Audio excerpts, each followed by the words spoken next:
السلام عليكم ورحمة الله. الحمد لله رب العالمين. الحمد لله حمد الشاكرين ونستغفره استغفار المذنبين ونسأله من فضله العظيم. أشهد أن لا إله إلا الله وأشهد أن محمدا عبده ورسوله أرسله بالهدى ودين الحق ليظهره على الدين كله ولو كره المشركون. اللهم صل على محمد وعلى آل محمد كما صليت على إبراهيم وعلى آل إبراهيم إنك حميد مجيد. وبارك على محمد وعلى آل محمد كما باركت على إبراهيم وعلى آل إبراهيم إنك حميد مجيد. أما بعد، يا أيها الذين آمنوا اتقوا الله حق تقاته ولا تموتن إلا وأنتم مسلمون. أعوذ بالله من الشيطان الرجيم. بسم الله الرحمن الرحيم. والذين آمنوا واتبعتهم ذريتهم بإيمان ألحقنا بهم ذريتهم وما ألتناهم من عملهم من شيء كل امرئ بما كسب رهين. ബഹുമാന്യരായ വിശ്വാസിനികളെ, സഹോദരന്മാരെ, സഹോദരികളെ, സൃഷ്ടിച്ച് പരിപാലിച്ചു വരുന്ന അള്ളാഹുവിന്റെ ദീനിന്റെ നിയമ നിർദ്ദേശങ്ങൾക്കനുസരിച്ച് ജീവിതത്തെ ക്രമീകരിക്കാനും നാളെ കുടുംബത്തോടൊപ്പം മക്കളോടൊപ്പമൊക്കെ സ്വർഗത്തിൽ പ്രവേശിക്കാനുമൊക്കെ നമുക്കെല്ലാവർക്കും സാധിക്കണം. അങ്ങനെയുള്ള ആഗ്രഹങ്ങളും പ്രാർത്ഥനകളുമൊക്കെയാണ് ഇങ്ങനെയുള്ള സദസ്സുകളിൽ നമ്മളെ ഒരുമിച്ച് ഇരുത്തുന്നത്. അല്ലാഹു സുബ്ഹാനഹു വ തആല നമ്മുടെ ആ അർത്ഥത്തിലൊക്കെയുള്ള പ്രാർത്ഥനകൾ സ്വീകരിക്കുമാറാവട്ടെ. ഇതൊരു വലിയ സന്തോഷമുള്ള സദസ്സാണ്. കാരണം ഇവിടെ ജമാഅത്തിന് വരുന്ന, ജുമുഅക്കൊക്കെ വരുന്ന ഈ പ്രദേശത്തുകാരായ ആളുകൾ വെള്ളിയാഴ്ചകളിൽ ഇതുപോലെ ഒന്നിച്ചുണ്ടാവും. എന്നാൽ കുറച്ചുകൂടിയൊക്കെ വിശദമായിട്ട് ഒന്നിച്ചിരിക്കാൻ കിട്ടുന്ന ഒരു സമയം. ആ അർത്ഥത്തിൽ വെള്ളിയാഴ്ച ഖുതുബ ഒരു കുറച്ച് സമയത്തെ ഖുതുബ എന്ന് പറയുമ്പോൾ വളരെ വിഷയത്തിൽ ഊന്നിക്കൊണ്ട് ഇങ്ങനെ ഒരു സംസാരം മാത്രം ഉണ്ടാവും. എന്നാൽ ഇങ്ങനെ ഒരു ക്ലാസ് ആകുമ്പോൾ കുറച്ചുകൂടി ആ വിഷയത്തിന്റെ വിശാലതയിലേക്ക് കുറച്ചുകൂടി വൈഡായിട്ട് ആ വിഷയം കൊണ്ടുപോകാനും അല്ലെങ്കിൽ സംസാരിക്കാനും കേൾക്കാനും പറയാനൊക്കെ കഴിയും. ഇനി മാത്രമല്ല, നിങ്ങൾക്ക് ആർക്കെങ്കിലും അവിടുന്ന് എന്തെങ്കിലും കൂടുതൽ ഇങ്ങോട്ട് സംസാരിക്കാണ്ടെങ്കിൽ അതിനൊക്കെ അവസരമുണ്ട്. ആ അർത്ഥത്തിലൊക്കെ വരുമ്പോൾ ഇങ്ങനെയുള്ള ഒരു കൂടിച്ചേരലുകൾക്ക് വളരെ വലിയ പ്രാധാന്യമുണ്ട്. അള്ളാഹു ഇവിടെ വരാൻ വേണ്ടി നമ്മൾ കാണിച്ച ആ ഒരു താല്പര്യം, നമ്മുടെ നീയത്ത്, അങ്ങനെ അത് പൂർത്തിയാക്കാൻ വേണ്ടി, ആ നീയത്ത് പൂർത്തിയാക്കാൻ വേണ്ടി നമ്മളെ സഹായിച്ചു റബ്ബ്. നമ്മളെ റബ്ബ് സുബ്ഹാനഹു വ തആല ഇവിടെ എത്തിച്ചു, ഇവിടെ വന്നിരിക്കുകയാണ്. ഇപ്പോൾ ഇനി ഇതേപോലെ തന്നെ സന്തോഷത്തോടു കൂടി നാഫിയായ, പ്രധാനപ്പെട്ട, ഉപകാരപ്രദമായ എന്തെങ്കിലുമൊക്കെ നേടിയെടുത്തുകൊണ്ട്, പുതുതായിട്ട് എന്തെങ്കിലും നേടിയെടുക്കാനൊന്നും ഉണ്ടാവില്ല. നമ്മൾ പഠിച്ച, മനസ്സിലാക്കിയ കാര്യങ്ങളിൽ നിന്ന് അള്ളാഹുവിന്റെ ആയത്തും നബി സല്ലല്ലാഹു അലൈഹി വസല്ലമയുടെ അധ്യാപനങ്ങളിൽ നിന്നൊക്കെ നമുക്ക് എന്തെങ്കിലുമൊക്കെ മനസ്സിലേക്ക് ചേർത്ത് വെക്കാൻ കിട്ടിയിട്ടുണ്ടെങ്കിൽ അതും കൊണ്ടൊക്കെ നമ്മൾ ഇൻഷാ അല്ലാഹ് ഇവിടുന്ന് പിരിഞ്ഞു പോകുമ്പോൾ അതൊക്കെ നമ്മുടെ മീസാനുൽ ഹസനാത്തിൽ അനുഭവിക്കാനുള്ള തൗഫീഖും അല്ലാഹു സുബ്ഹാനഹു വ തആല നമുക്ക് നൽകുമാറാവട്ടെ എന്ന് വളരെ ആത്മാർത്ഥമായിട്ട് ദുആ ചെയ്യാം. സഹോദരങ്ങളെ, ഇതൊരു വലിയൊരു പ്രഭാഷണമായിട്ടല്ല ഉണ്ടാകേണ്ടത് എന്ന് എനിക്കറിയാം. ഇങ്ങനെ സംസാരിക്കുക എന്നുള്ളതായിരിക്കണം, അതാണ് അതിൻ്റെ ഒരു ഭംഗി എന്ന് തോന്നുന്നു. അത് കുറച്ചുകൂടി നിങ്ങളിലേക്ക് ഇങ്ങനെ ഇറങ്ങിച്ചെന്നിട്ട് ചോദിച്ചും പറഞ്ഞും ഇങ്ങനെ പോകുമ്പോഴാണ് അതിന് കൂടുതൽ രസം ഉണ്ടാകുക. പക്ഷെ അങ്ങനെ ചോദിച്ചും പറഞ്ഞും ഒരു ഇന്ററാക്ഷൻ രൂപത്തിൽ അവതരിപ്പിക്കാനുള്ള കഴിവൊന്നും എനിക്കില്ല. എന്നാലും എന്തെങ്കിലുമൊക്കെ ആയിട്ട് നമുക്ക് എന്ത് ചെയ്യാം, ഇങ്ങനെ സംസാരിക്കാം. പക്ഷെ ഈ വിഷയം പ്രത്യേകിച്ച് അങ്ങനത്തെ ഒരു വിഷയം കൂടിയാണ്. മക്കളെ വളർത്തുമ്പോൾ എന്നുള്ളത് കുറെ കൂടി പല മേഖലകളിൽ നമുക്ക് കാണേണ്ട ഒരു വിഷയമാണ്. ഇതിന്റെ ഒരു സൈക്കോളജിക്കൽ അപ്രോച്ച്മെന്റ് ഉണ്ട്, അങ്ങനെ മാതാപിതാക്കൾക്ക് കൊടുക്കേണ്ട ഒരു മനഃശാസ്ത്രപരമായ ക്ലാസ് എന്നുള്ള നിലക്ക് അങ്ങനെ കുറെ വിഷയങ്ങൾ ഇതിലൊക്കെ വരുന്നുണ്ട്. പക്ഷെ അങ്ങനത്തെ ഒരു മേഖലയല്ല സ്വാഭാവികമായിട്ടും എന്നെ വിളിക്കുമ്പം ഞാൻ വിഷയം അവതരിപ്പിക്കുമ്പോൾ ഉണ്ടാവും. ആ ഒരു മേഖലയിൽ വർക്ക് ചെയ്യുന്ന ഒരാളല്ലല്ലോ. എന്നാൽ ഈ വിഷയത്തിൽ നമ്മൾ ശ്രദ്ധിക്കേണ്ട ദീനിയായിട്ടുള്ള ഖുർആനിക അധ്യാപനങ്ങളിൽ ഊന്നിക്കൊണ്ട് ഇസ്ലാമികമായിക്കൊണ്ട് നമ്മൾ മനസ്സിലാക്കിയിരിക്കേണ്ട കുറച്ച് കാര്യങ്ങൾ നമ്മൾക്ക് ഓർക്കുക എന്നുള്ളത് മാത്രം. അപ്പൊ നിങ്ങൾ നോക്കൂ, അല്ലാഹു സുബ്ഹാനഹു വ തആല നാളെ നമ്മുടെ മക്കളോടൊപ്പം സ്വർഗത്തിലേക്ക് പോവുക എന്നുള്ള ഒരു ആഗ്രഹം ഉണ്ടല്ലോ. മക്കൾ നമ്മോടൊപ്പം സ്വർഗത്തിലുണ്ടാവുക, അല്ലെങ്കിൽ നമ്മളും മക്കളും ഒരുമിച്ച് സ്വർഗത്തിൽ പോവുക.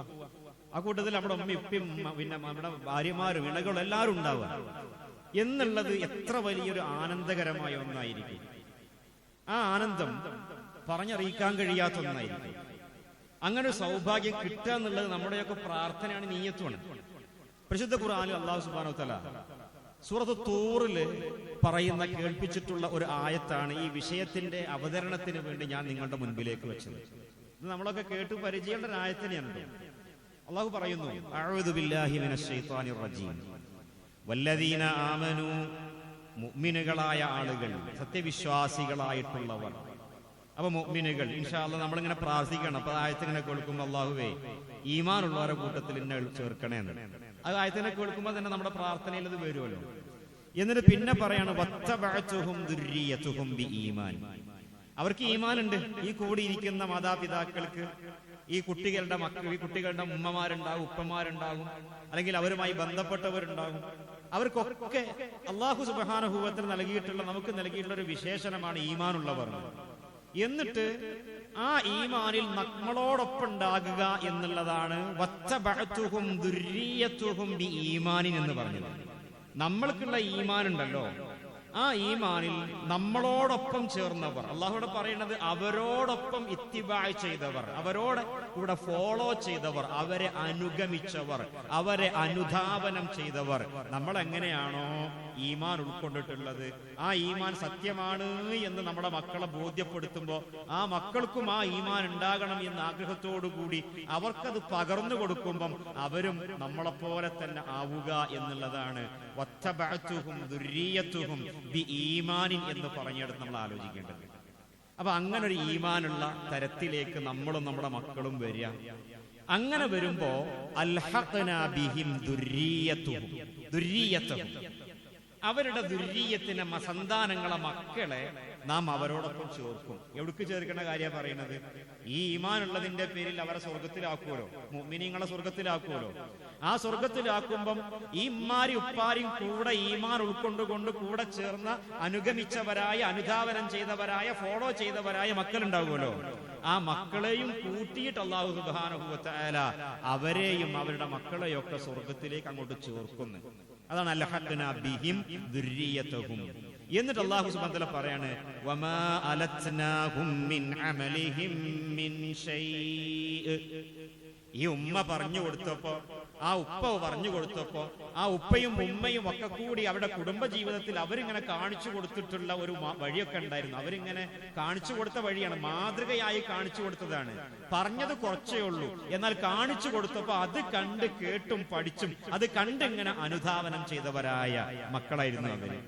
ആ മക്കൾക്ക് ഈ ഉമ്മയും ഉപ്പയും ചെയ്തതിന്റെ അടിസ്ഥാനത്തിൽ അവര് ചെയ്തത് കണ്ടിട്ടും ഒക്കെ മാതൃകയാക്കിക്കൊണ്ടൊക്കെ ഫോളോ ചെയ്തവരാണല്ലോ. എന്നാ അതിന്റെ പേരില് നീ ഉമ്മാന്റെ ഉപ്പാന്റെ അടുക്കെന്ന് കണ്ടു പഠിച്ചതല്ലേ, അതുകൊണ്ട് നിന്റെ ഉമ്മാക്കും ഉപ്പാക്കും കൊടുക്കുന്ന ആ കൂലി ഉണ്ടല്ലോ, അതിന്ന് കുറച്ച് തരാന്നല്ല പറയാ. പിന്നെ അവർക്ക് കൊടുക്കുന്ന കൂലിയിൽ നിന്ന് ഒന്നും കുറക്കാതെ അല്ലാഹു സുബ്ഹാനഹു വ തആല ഇതാ ഈ മക്കൾക്കും കൂലി കൊടുത്ത് ആർക്കും അവരുടെ അമലിൽ നിന്ന് ഒന്നും ഛേദം വരുത്താതെ, ഒരു കുറവും വരുത്താതെ എല്ലാവർക്കും അല്ലാഹുവിന്റെ സ്വർഗീയ ആരാമങ്ങളിൽ വലിയ കൂലി കൊടുക്കുന്ന പ്രതിഫലം അവർക്ക് കാണാൻ സാധിക്കുന്ന. എന്നിട്ട് പിന്നെ പറയാ എല്ലാ മനുഷ്യന്മാരും അവരെന്താണോ നേടിവെച്ചത് അതാണ് അവർ പണയപ്പെടുത്തിയിട്ടുള്ളത്, അതിന്റെ പണയത്തിലാണ് അവരുണ്ടാകുക. നിങ്ങൾ ആലോചിച്ച് നോക്കിയേ, ഈ ആയത്ത് നമ്മൾ മുമ്പൊക്കെ കേട്ടിട്ടുണ്ട്. ഈ ആയത്ത് വെച്ചിട്ട് നമ്മളുടെ ജീവിതത്തിൽ നമ്മൾ കുറെ കാര്യങ്ങൾ ശ്രദ്ധിക്കണുണ്ട്. ആ ശ്രദ്ധ ഒന്നുകൂടി ഒന്നിങ്ങനെ ഉഷാറാക്കാൻ, അതിൽ എന്തെങ്കിലുമൊക്കെ പോരായ്മ ഉണ്ടെങ്കിൽ അതൊക്കെ ഒന്ന് പരിഹരിക്കാൻ കഴിയെങ്കിൽ അതിനാവട്ടെ നമ്മുടെ ശ്രമം എന്നുള്ള നിലക്കാണ് ഇങ്ങനെ ഒരു വിഷയമാകാം എന്ന് മനസ്സിലിങ്ങനെ ഓർത്തപ്പം ആ ഒരു വിഷയം പിന്നെ ഇവിടുന്ന് വിളിച്ചപ്പം ഇത് പറയാം എന്ന് നിലക്ക് വെച്ചിട്ടുള്ളത്. നിങ്ങൾ ആലോചിച്ച് നോക്കൂ. തെർബിയത്ത് എന്നാണല്ലോ ഇതിന് പറയാം. മക്കളെ തെർബിയത്ത് കൊടുക്കുക എന്നാണല്ലോ പറയാം. ശിക്ഷണം എന്നാണ് അതിന് മലയാളത്തിൽ പറയാം. തെർബിയത്ത് കൊടുക്കുക. ഈ തെർബിയത്ത് നമുക്കൊക്കെ വേണ്ടത് തന്നെയാട്ടോ. നമ്മുടെ ജീവിതത്തിലൊക്കെ തെർബിയത്ത് കിട്ടി എന്നുള്ള അവകാശക്കാരും നമ്മൾ ആരും അല്ലല്ലോ. പിന്നെ നമ്മൾക്കും നിരന്തരമായിട്ട് കിട്ടിക്കൊണ്ടിരിക്കേണ്ട ഒന്നാണ് തെർബിയത്ത് എന്ന് പറയുന്നത്. ഈ തെർബിയത്ത് നമ്മൾക്ക് കിട്ടുന്നതോടൊപ്പം തന്നെ നമ്മുടെ മക്കൾക്കും പകർന്നു കൊടുക്കുക, ഇതാണ് നമ്മൾക്ക് ചെയ്യാറുള്ളത്. നമ്മൾക്ക് കിട്ടുന്ന തെർബിയത്ത് നമ്മൾക്ക് വളർത്തിക്കൊണ്ടുവരണം. നമ്മളിങ്ങനെ പുരോഗതിയിലേക്ക്, ഈമാനികമായ പുരോഗതിയിലേക്ക് നമ്മളിങ്ങനെ എത്തുമ്പം നമ്മുടെ ജീവിതത്തിൽ അതിനനുസൃതമായ മാറ്റങ്ങൾ ഉണ്ടാകുമ്പോൾ ആ മാറ്റങ്ങൾക്ക് അനുയോജ്യമായ രീതിയിൽ നമ്മുടെ മക്കളും നമ്മുടെ ഗാർഹിക അന്തരീക്ഷവും വീടിന്റെ അന്തരീക്ഷം, കുടുംബ അന്തരീക്ഷം ഒക്കെ കൂടി ഇങ്ങനെ മാറുന്ന, എന്നിട്ട് സന്തോഷകരമായ ഒരു മസ്കനായിട്ട് നമ്മുടെ കുടുംബ ജീവിതത്തെ മാറ്റിയെടുക്കാൻ, വീടിനെ മാറ്റിയെടുക്കാൻ സാധിക്കുക. അതിന് പ്രധാനമായും 5 കാര്യങ്ങൾ പരിശുദ്ധ ഖുർആനിന്റെയും പ്രവാചക അധ്യാപനങ്ങളുടെയും അടിസ്ഥാനത്തിൽ നമ്മൾ മനസ്സിലാക്കാനുണ്ട്. ആ 5 കാര്യങ്ങളും വിശദമായി പറയേണ്ടതാണ്. അതൊന്ന് ചുരുക്കി പറയാം. അത് മുഴുവൻ പറയാൻ കഴിയെങ്കിൽ മുഴുവൻ പറയാം, അല്ലെങ്കിൽ പറയാൻ കഴിയുന്നിടത്തോളം നമ്മുടെ സമയത്തിന്റെ പരിമിതിയിൽ നിന്നുകൊണ്ട് നമുക്ക് പറയാം. ഇശാ ബാങ്ക് കൊടുക്കുന്ന വരെ ഉണ്ടാവുള്ളൂ, അല്ലെങ്കിൽ നിസ്കാരത്തിന്റെ സമയം വരെ, കുറച്ചും കൂടിയൊക്കെ ആ നിലക്കുണ്ടാകാം. ആ സമയത്തിന്റെ ഉള്ളിൽ കുറച്ച് കാര്യങ്ങൾ പറയാം. 5 കാര്യങ്ങള്. അതിൽ ഒന്നാമത്തെ എന്താണെന്നറിയോ നിങ്ങള്? തെർബിയത്തുൻ ബിൽ ഖുദുവ എന്നതാണ്. അറബിയിൽ അതിന് പറയുന്നത് തെർബിയത്തുൻ ബിൽ ഖുദുവ എന്ന് പറഞ്ഞാല് നമ്മള് മക്കൾക്ക് മാതൃകയാകുകയും അങ്ങനെ അവർക്ക് തെർബിയത്ത് കൊടുക്കുകയും ചെയ്യാറ്. ഈ മക്കൾക്ക് മാതൃകയാവുക എന്ന് പറഞ്ഞാൽ പറയാൻ എളുപ്പമുള്ള സംഗതിയാണ്.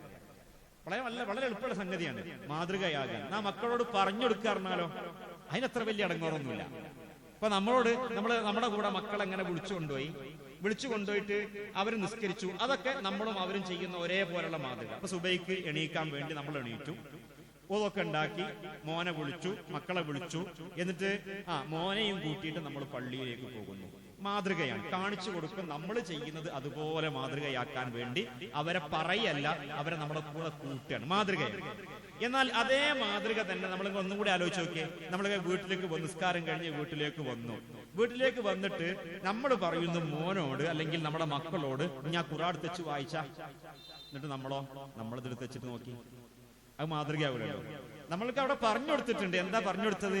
കുട്ടിക്ക് പറഞ്ഞു കൊടുത്തത് എന്താന്ന് വെച്ച് കഴിഞ്ഞാൽ ഖുർആൻ ഓതണം എന്ന് പറഞ്ഞു കൊടുത്തിട്ടുണ്ട്. ഖുർആൻ ഓതണം എന്ന് പറഞ്ഞു കൊടുത്തപ്പോ കുട്ടി എന്താ അപ്പൊ ചിന്തിച്ചത്?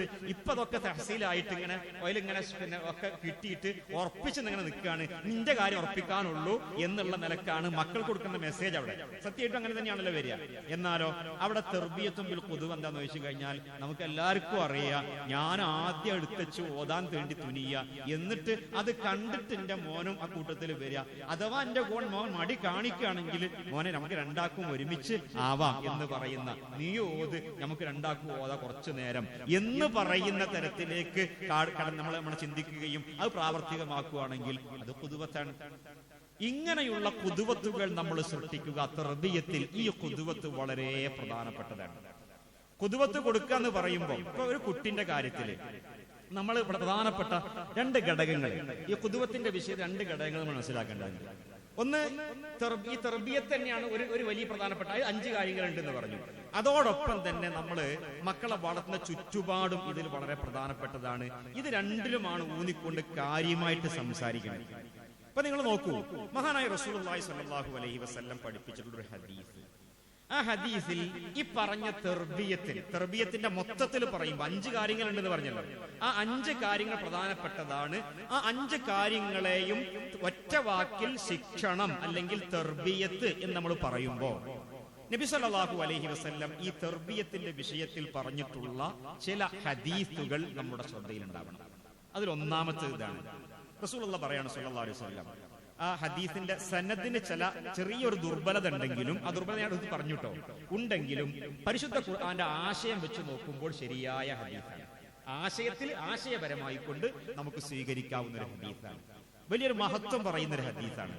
ഒരു ഭക്ഷ്യപദാർത്ഥം, ഒരു എന്ന ചെറിയൊരളവാണ്, ഒരു അളവിലുള്ള ഭക്ഷ്യപദാർത്ഥം നമ്മൾ ദാനമായി കൊടുക്കുക. വലിയ പുണ്യമുള്ള കാര്യമാണ് ദാനം കൊടുക്കൽ. അങ്ങനെ ദാനമായി കൊടുക്കുക എന്നതിനേക്കാളൊക്കെ അള്ളാഹുവിന്റെ അടുക്കൽ നമുക്ക് പ്രതിഫലാർഹമായിട്ടുള്ള ഒരു കാര്യമാകുന്നു മക്കൾക്ക് അദബ് പറഞ്ഞു കൊടുക്കുക, പഠിപ്പിച്ചു കൊടുക്കുക എന്നുള്ളത്. റസൂലുള്ളാഹി പറയാ സല്ലല്ലാഹു അലൈഹി വസല്ലം നമ്മൾ ഉൾക്കൊള്ളേണ്ട സംഗതിയാണ്. നമ്മൾ ചിലപ്പോൾ ധാരാളമായി കൊണ്ട് എന്ത് ചെയ്യും, ദാനം ചെയ്യുന്നവരാകും. എന്നാൽ ആ ദാനത്തെക്കാളൊക്കെ നമുക്ക് ഏറ്റവും കൂടുതൽ പ്രതിഫലം കിട്ടുന്ന, മഹത്വം കിട്ടുന്ന ഒരു വലിയ കാര്യമാകുന്നു നമ്മുടെ മക്കൾക്ക് അദബ് കൊടുക്കുക എന്നുള്ളത്. ഈ അദബ് കൊടുക്കുന്ന വിഷയത്തിൽ പൊതുവെ ഉള്ള ഒരു ചിന്ത എന്താണെന്ന് വെച്ച് കഴിഞ്ഞാൽ, മക്കളെ പ്രായമായ മദ്രസയിൽ കൊണ്ടുപോയി ചേർക്കും, എന്നിട്ടോ മദ്രസക്ക് കൊടുക്കേണ്ട ഫീസും കൊടുക്കും.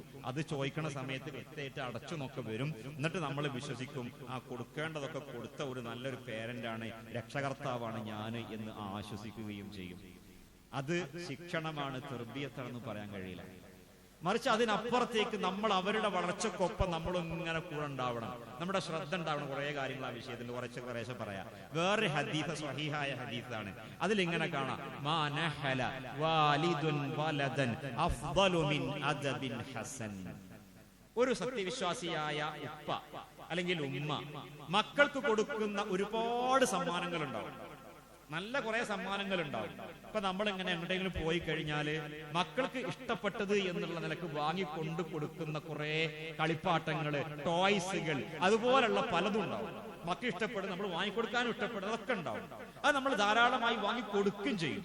എന്നാൽ റസൂലുള്ളാഹി സ്വല്ലല്ലാഹു അലൈഹി വസല്ലം പറയാ, ഒരു ഉപ്പ മകന് അല്ലെങ്കിൽ ഒരു ഉമ്മ, ഒരു മാതാവ്, ഒരു പിതാവ് മകന്, മക്കൾക്ക് കൊടുക്കുന്ന ഏറ്റവും നല്ല സമ്മാനം, കൊടുക്കുന്ന സമ്മാനങ്ങളുടെ കൂട്ടത്തിൽ, മറ്റതൊക്കെ കൊടുക്കാൻ അർത്ഥം, അപ്പൊ കൊടുക്കുന്ന സമ്മാനങ്ങളുടെ കൂട്ടത്തിൽ ഏറ്റവും നല്ല സമ്മാനം എന്ന് പറയുന്നത് അദബുൻ ഹസനാണ്. എന്താ ഈ അദബുൻ ഹസൻ എന്ന് പറഞ്ഞാല്? നല്ല അദബ് പഠിപ്പിച്ചു കൊടുക്കുക.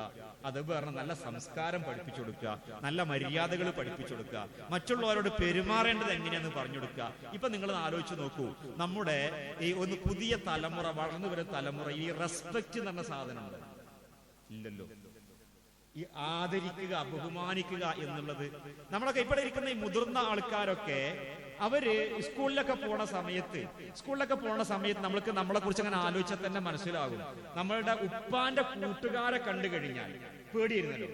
ഉപ്പാന്റെ കൂട്ടുകാരെ കണ്ടു കഴിഞ്ഞാൽ പേടിയായിരുന്നു. കാരണം ഉപ്പാന്റെ കൂട്ടുകാരനെ പോലും സ്വന്തം രക്ഷിതാവിന്റെ സ്ഥാനത്ത് നോക്കിക്കാണാനും അവർക്ക് പോലും എന്താണ് ഇവിടെ നിൽക്കുന്നത് എന്ന് ചോദിച്ചു കഴിഞ്ഞാൽ ആ ചോദ്യത്തിന് മറുപടി പറയേണ്ടതുണ്ടല്ലോ എന്നുള്ള തരത്തിൽ എവിടെയെങ്കിലും അലക്ഷ്യമായി നിൽക്കുന്നിടത്ത് അവർക്ക് പോലും ഇടപെടാനുള്ള ഒരു തരത്തിലുള്ള ഒരു തെർബിയത്തിന്റെ നല്ല അവസ്ഥയൊക്കെ ഉണ്ടായിരുന്നു. ഇപ്പൊ നടക്കുമോ? ഇപ്പൊ നടക്കൂലെന്ന് മാത്രല്ല, ചിലപ്പോ അങ്ങോട്ട് ചോദിച്ചൊന്നും വരും. അഥവാ എന്ന് ചോദിച്ചു കഴിഞ്ഞാൽ നിങ്ങൾക്ക് എന്താ എന്റെ കാര്യത്തിൽ അറബി ചോദിക്കണ്ട്, അങ്ങനെ ചോദിക്കലുണ്ടല്ലോ, അനക്കെന്താ അതിൽ കാര്യം ചോദിക്കും. ഈ തരത്തിലുള്ള ചോദ്യങ്ങൾ നമ്മൾ കേൾക്കാൻ തുടങ്ങി. ഈ തരത്തിൽ അതൊക്കെ നിസ്സാരമായ കാര്യങ്ങളാണ് എന്ന് പറഞ്ഞാൽ ഇങ്ങനെയുള്ള അദബുകൾ, ആദരവുകൾ അതൊരു പ്രധാനപ്പെട്ടതേ അല്ല എന്നുള്ള നിലക്ക് കാര്യങ്ങൾ മാറി മറിഞ്ഞു. അതുണ്ടാകാൻ പാടില്ലല്ലോ. അത് എന്തുകൊണ്ടുണ്ടായി തീർന്നു എന്ന് ചോദിച്ചു കഴിഞ്ഞാൽ ഇത് പകർന്നു കൊടുക്കുന്നിടത്ത്, ഇതിൽ മാതൃക പകർന്നു കൊടുക്കുന്നിടത്ത് നമ്മൾക്ക് എവിടെയൊക്കെയോ വീഴ്ച സംഭവിച്ചിട്ടുണ്ട്, നമ്മുടെ ചുറ്റുപാടുകൾ ഈ വിഷയത്തിൽ മാറിയിട്ടുണ്ട് എന്നൊക്കെയാണ് ഇതിന്റെ ഉത്തരം എന്ന് പറയുന്നത്. നബി സല്ലല്ലാഹു അലൈഹി വസല്ലം പറഞ്ഞ വേറെ ഹദീസ് എന്താണെന്നറിയോ? അല്ലിമു ഔലാദകും വഅഹ്ലീകുമുൽ ഖൈറ വഅദ്ദിബൂഹും. ഇതേ ആശയത്തിൽ തന്നെ വേറെ ഹദീസാണ്. ഒരുപാട് ഹദീസിൽ വിഷയത്തിലുണ്ട്. അത് മറ്റൊന്നാണിത്. അല്ലിമു ഔലാദകും വഅഹ്ലീകുമുൽ ഖൈർ. നിങ്ങൾ നിങ്ങളുടെ മക്കൾക്കും വീട്ടിലുള്ള മറ്റു കുടുംബാംഗങ്ങൾക്കുമൊക്കെ ഖൈറായ കാര്യങ്ങൾ പകർന്നു കൊടുക്കണം, പഠിപ്പിച്ചു കൊടുക്കണം, അതിൽ ഇൽമു കൊടുക്കണം. ഇൽമു കൊടുത്താൽ മാത്രം പോരാ, വഅദ്ദിബൂഹും, നിങ്ങൾ അവർക്ക് അദബ് നൽകണം.